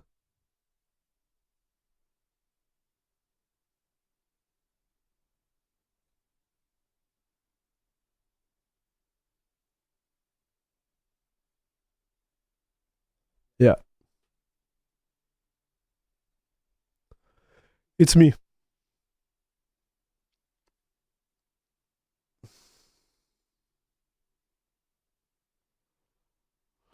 So guys, I think I'm gonna end the stream. It was just a chilling stream today, I'm sorry. Like, we didn't do something crazy, we just talked.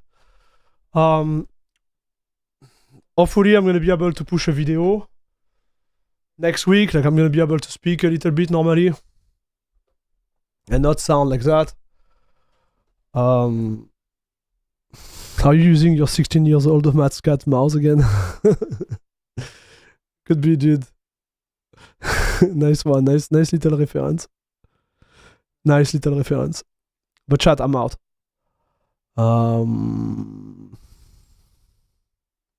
Yeah, I'm so out. I think I'm gonna try to get some rest, see how it goes.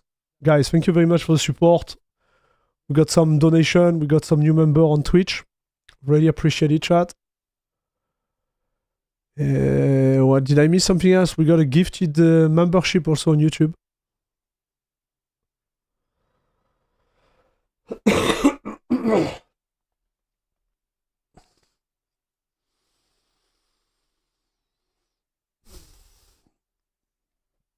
Not good, chat. Sorry about this. One day and I can give my subprime. Okay, we'll be back. We'll have the opportunity to do it, dude. Guys, thank you very much again. Okay, need to take care of myself. We'll be back Wednesday, if not Friday. But hopefully, like, Wednesday, everything's gonna be back on track for me. Okay? Guys, I'm out. See you. Have a great rest of your day and see you in the next one. Man, I'm like, I don't even know what I'm saying, dude. Oh boy. Anyway, stream went well. We got the sound, we had everything, we had a good image, everything was, I wouldn't say perfect, but like from a technical standpoint, it was great.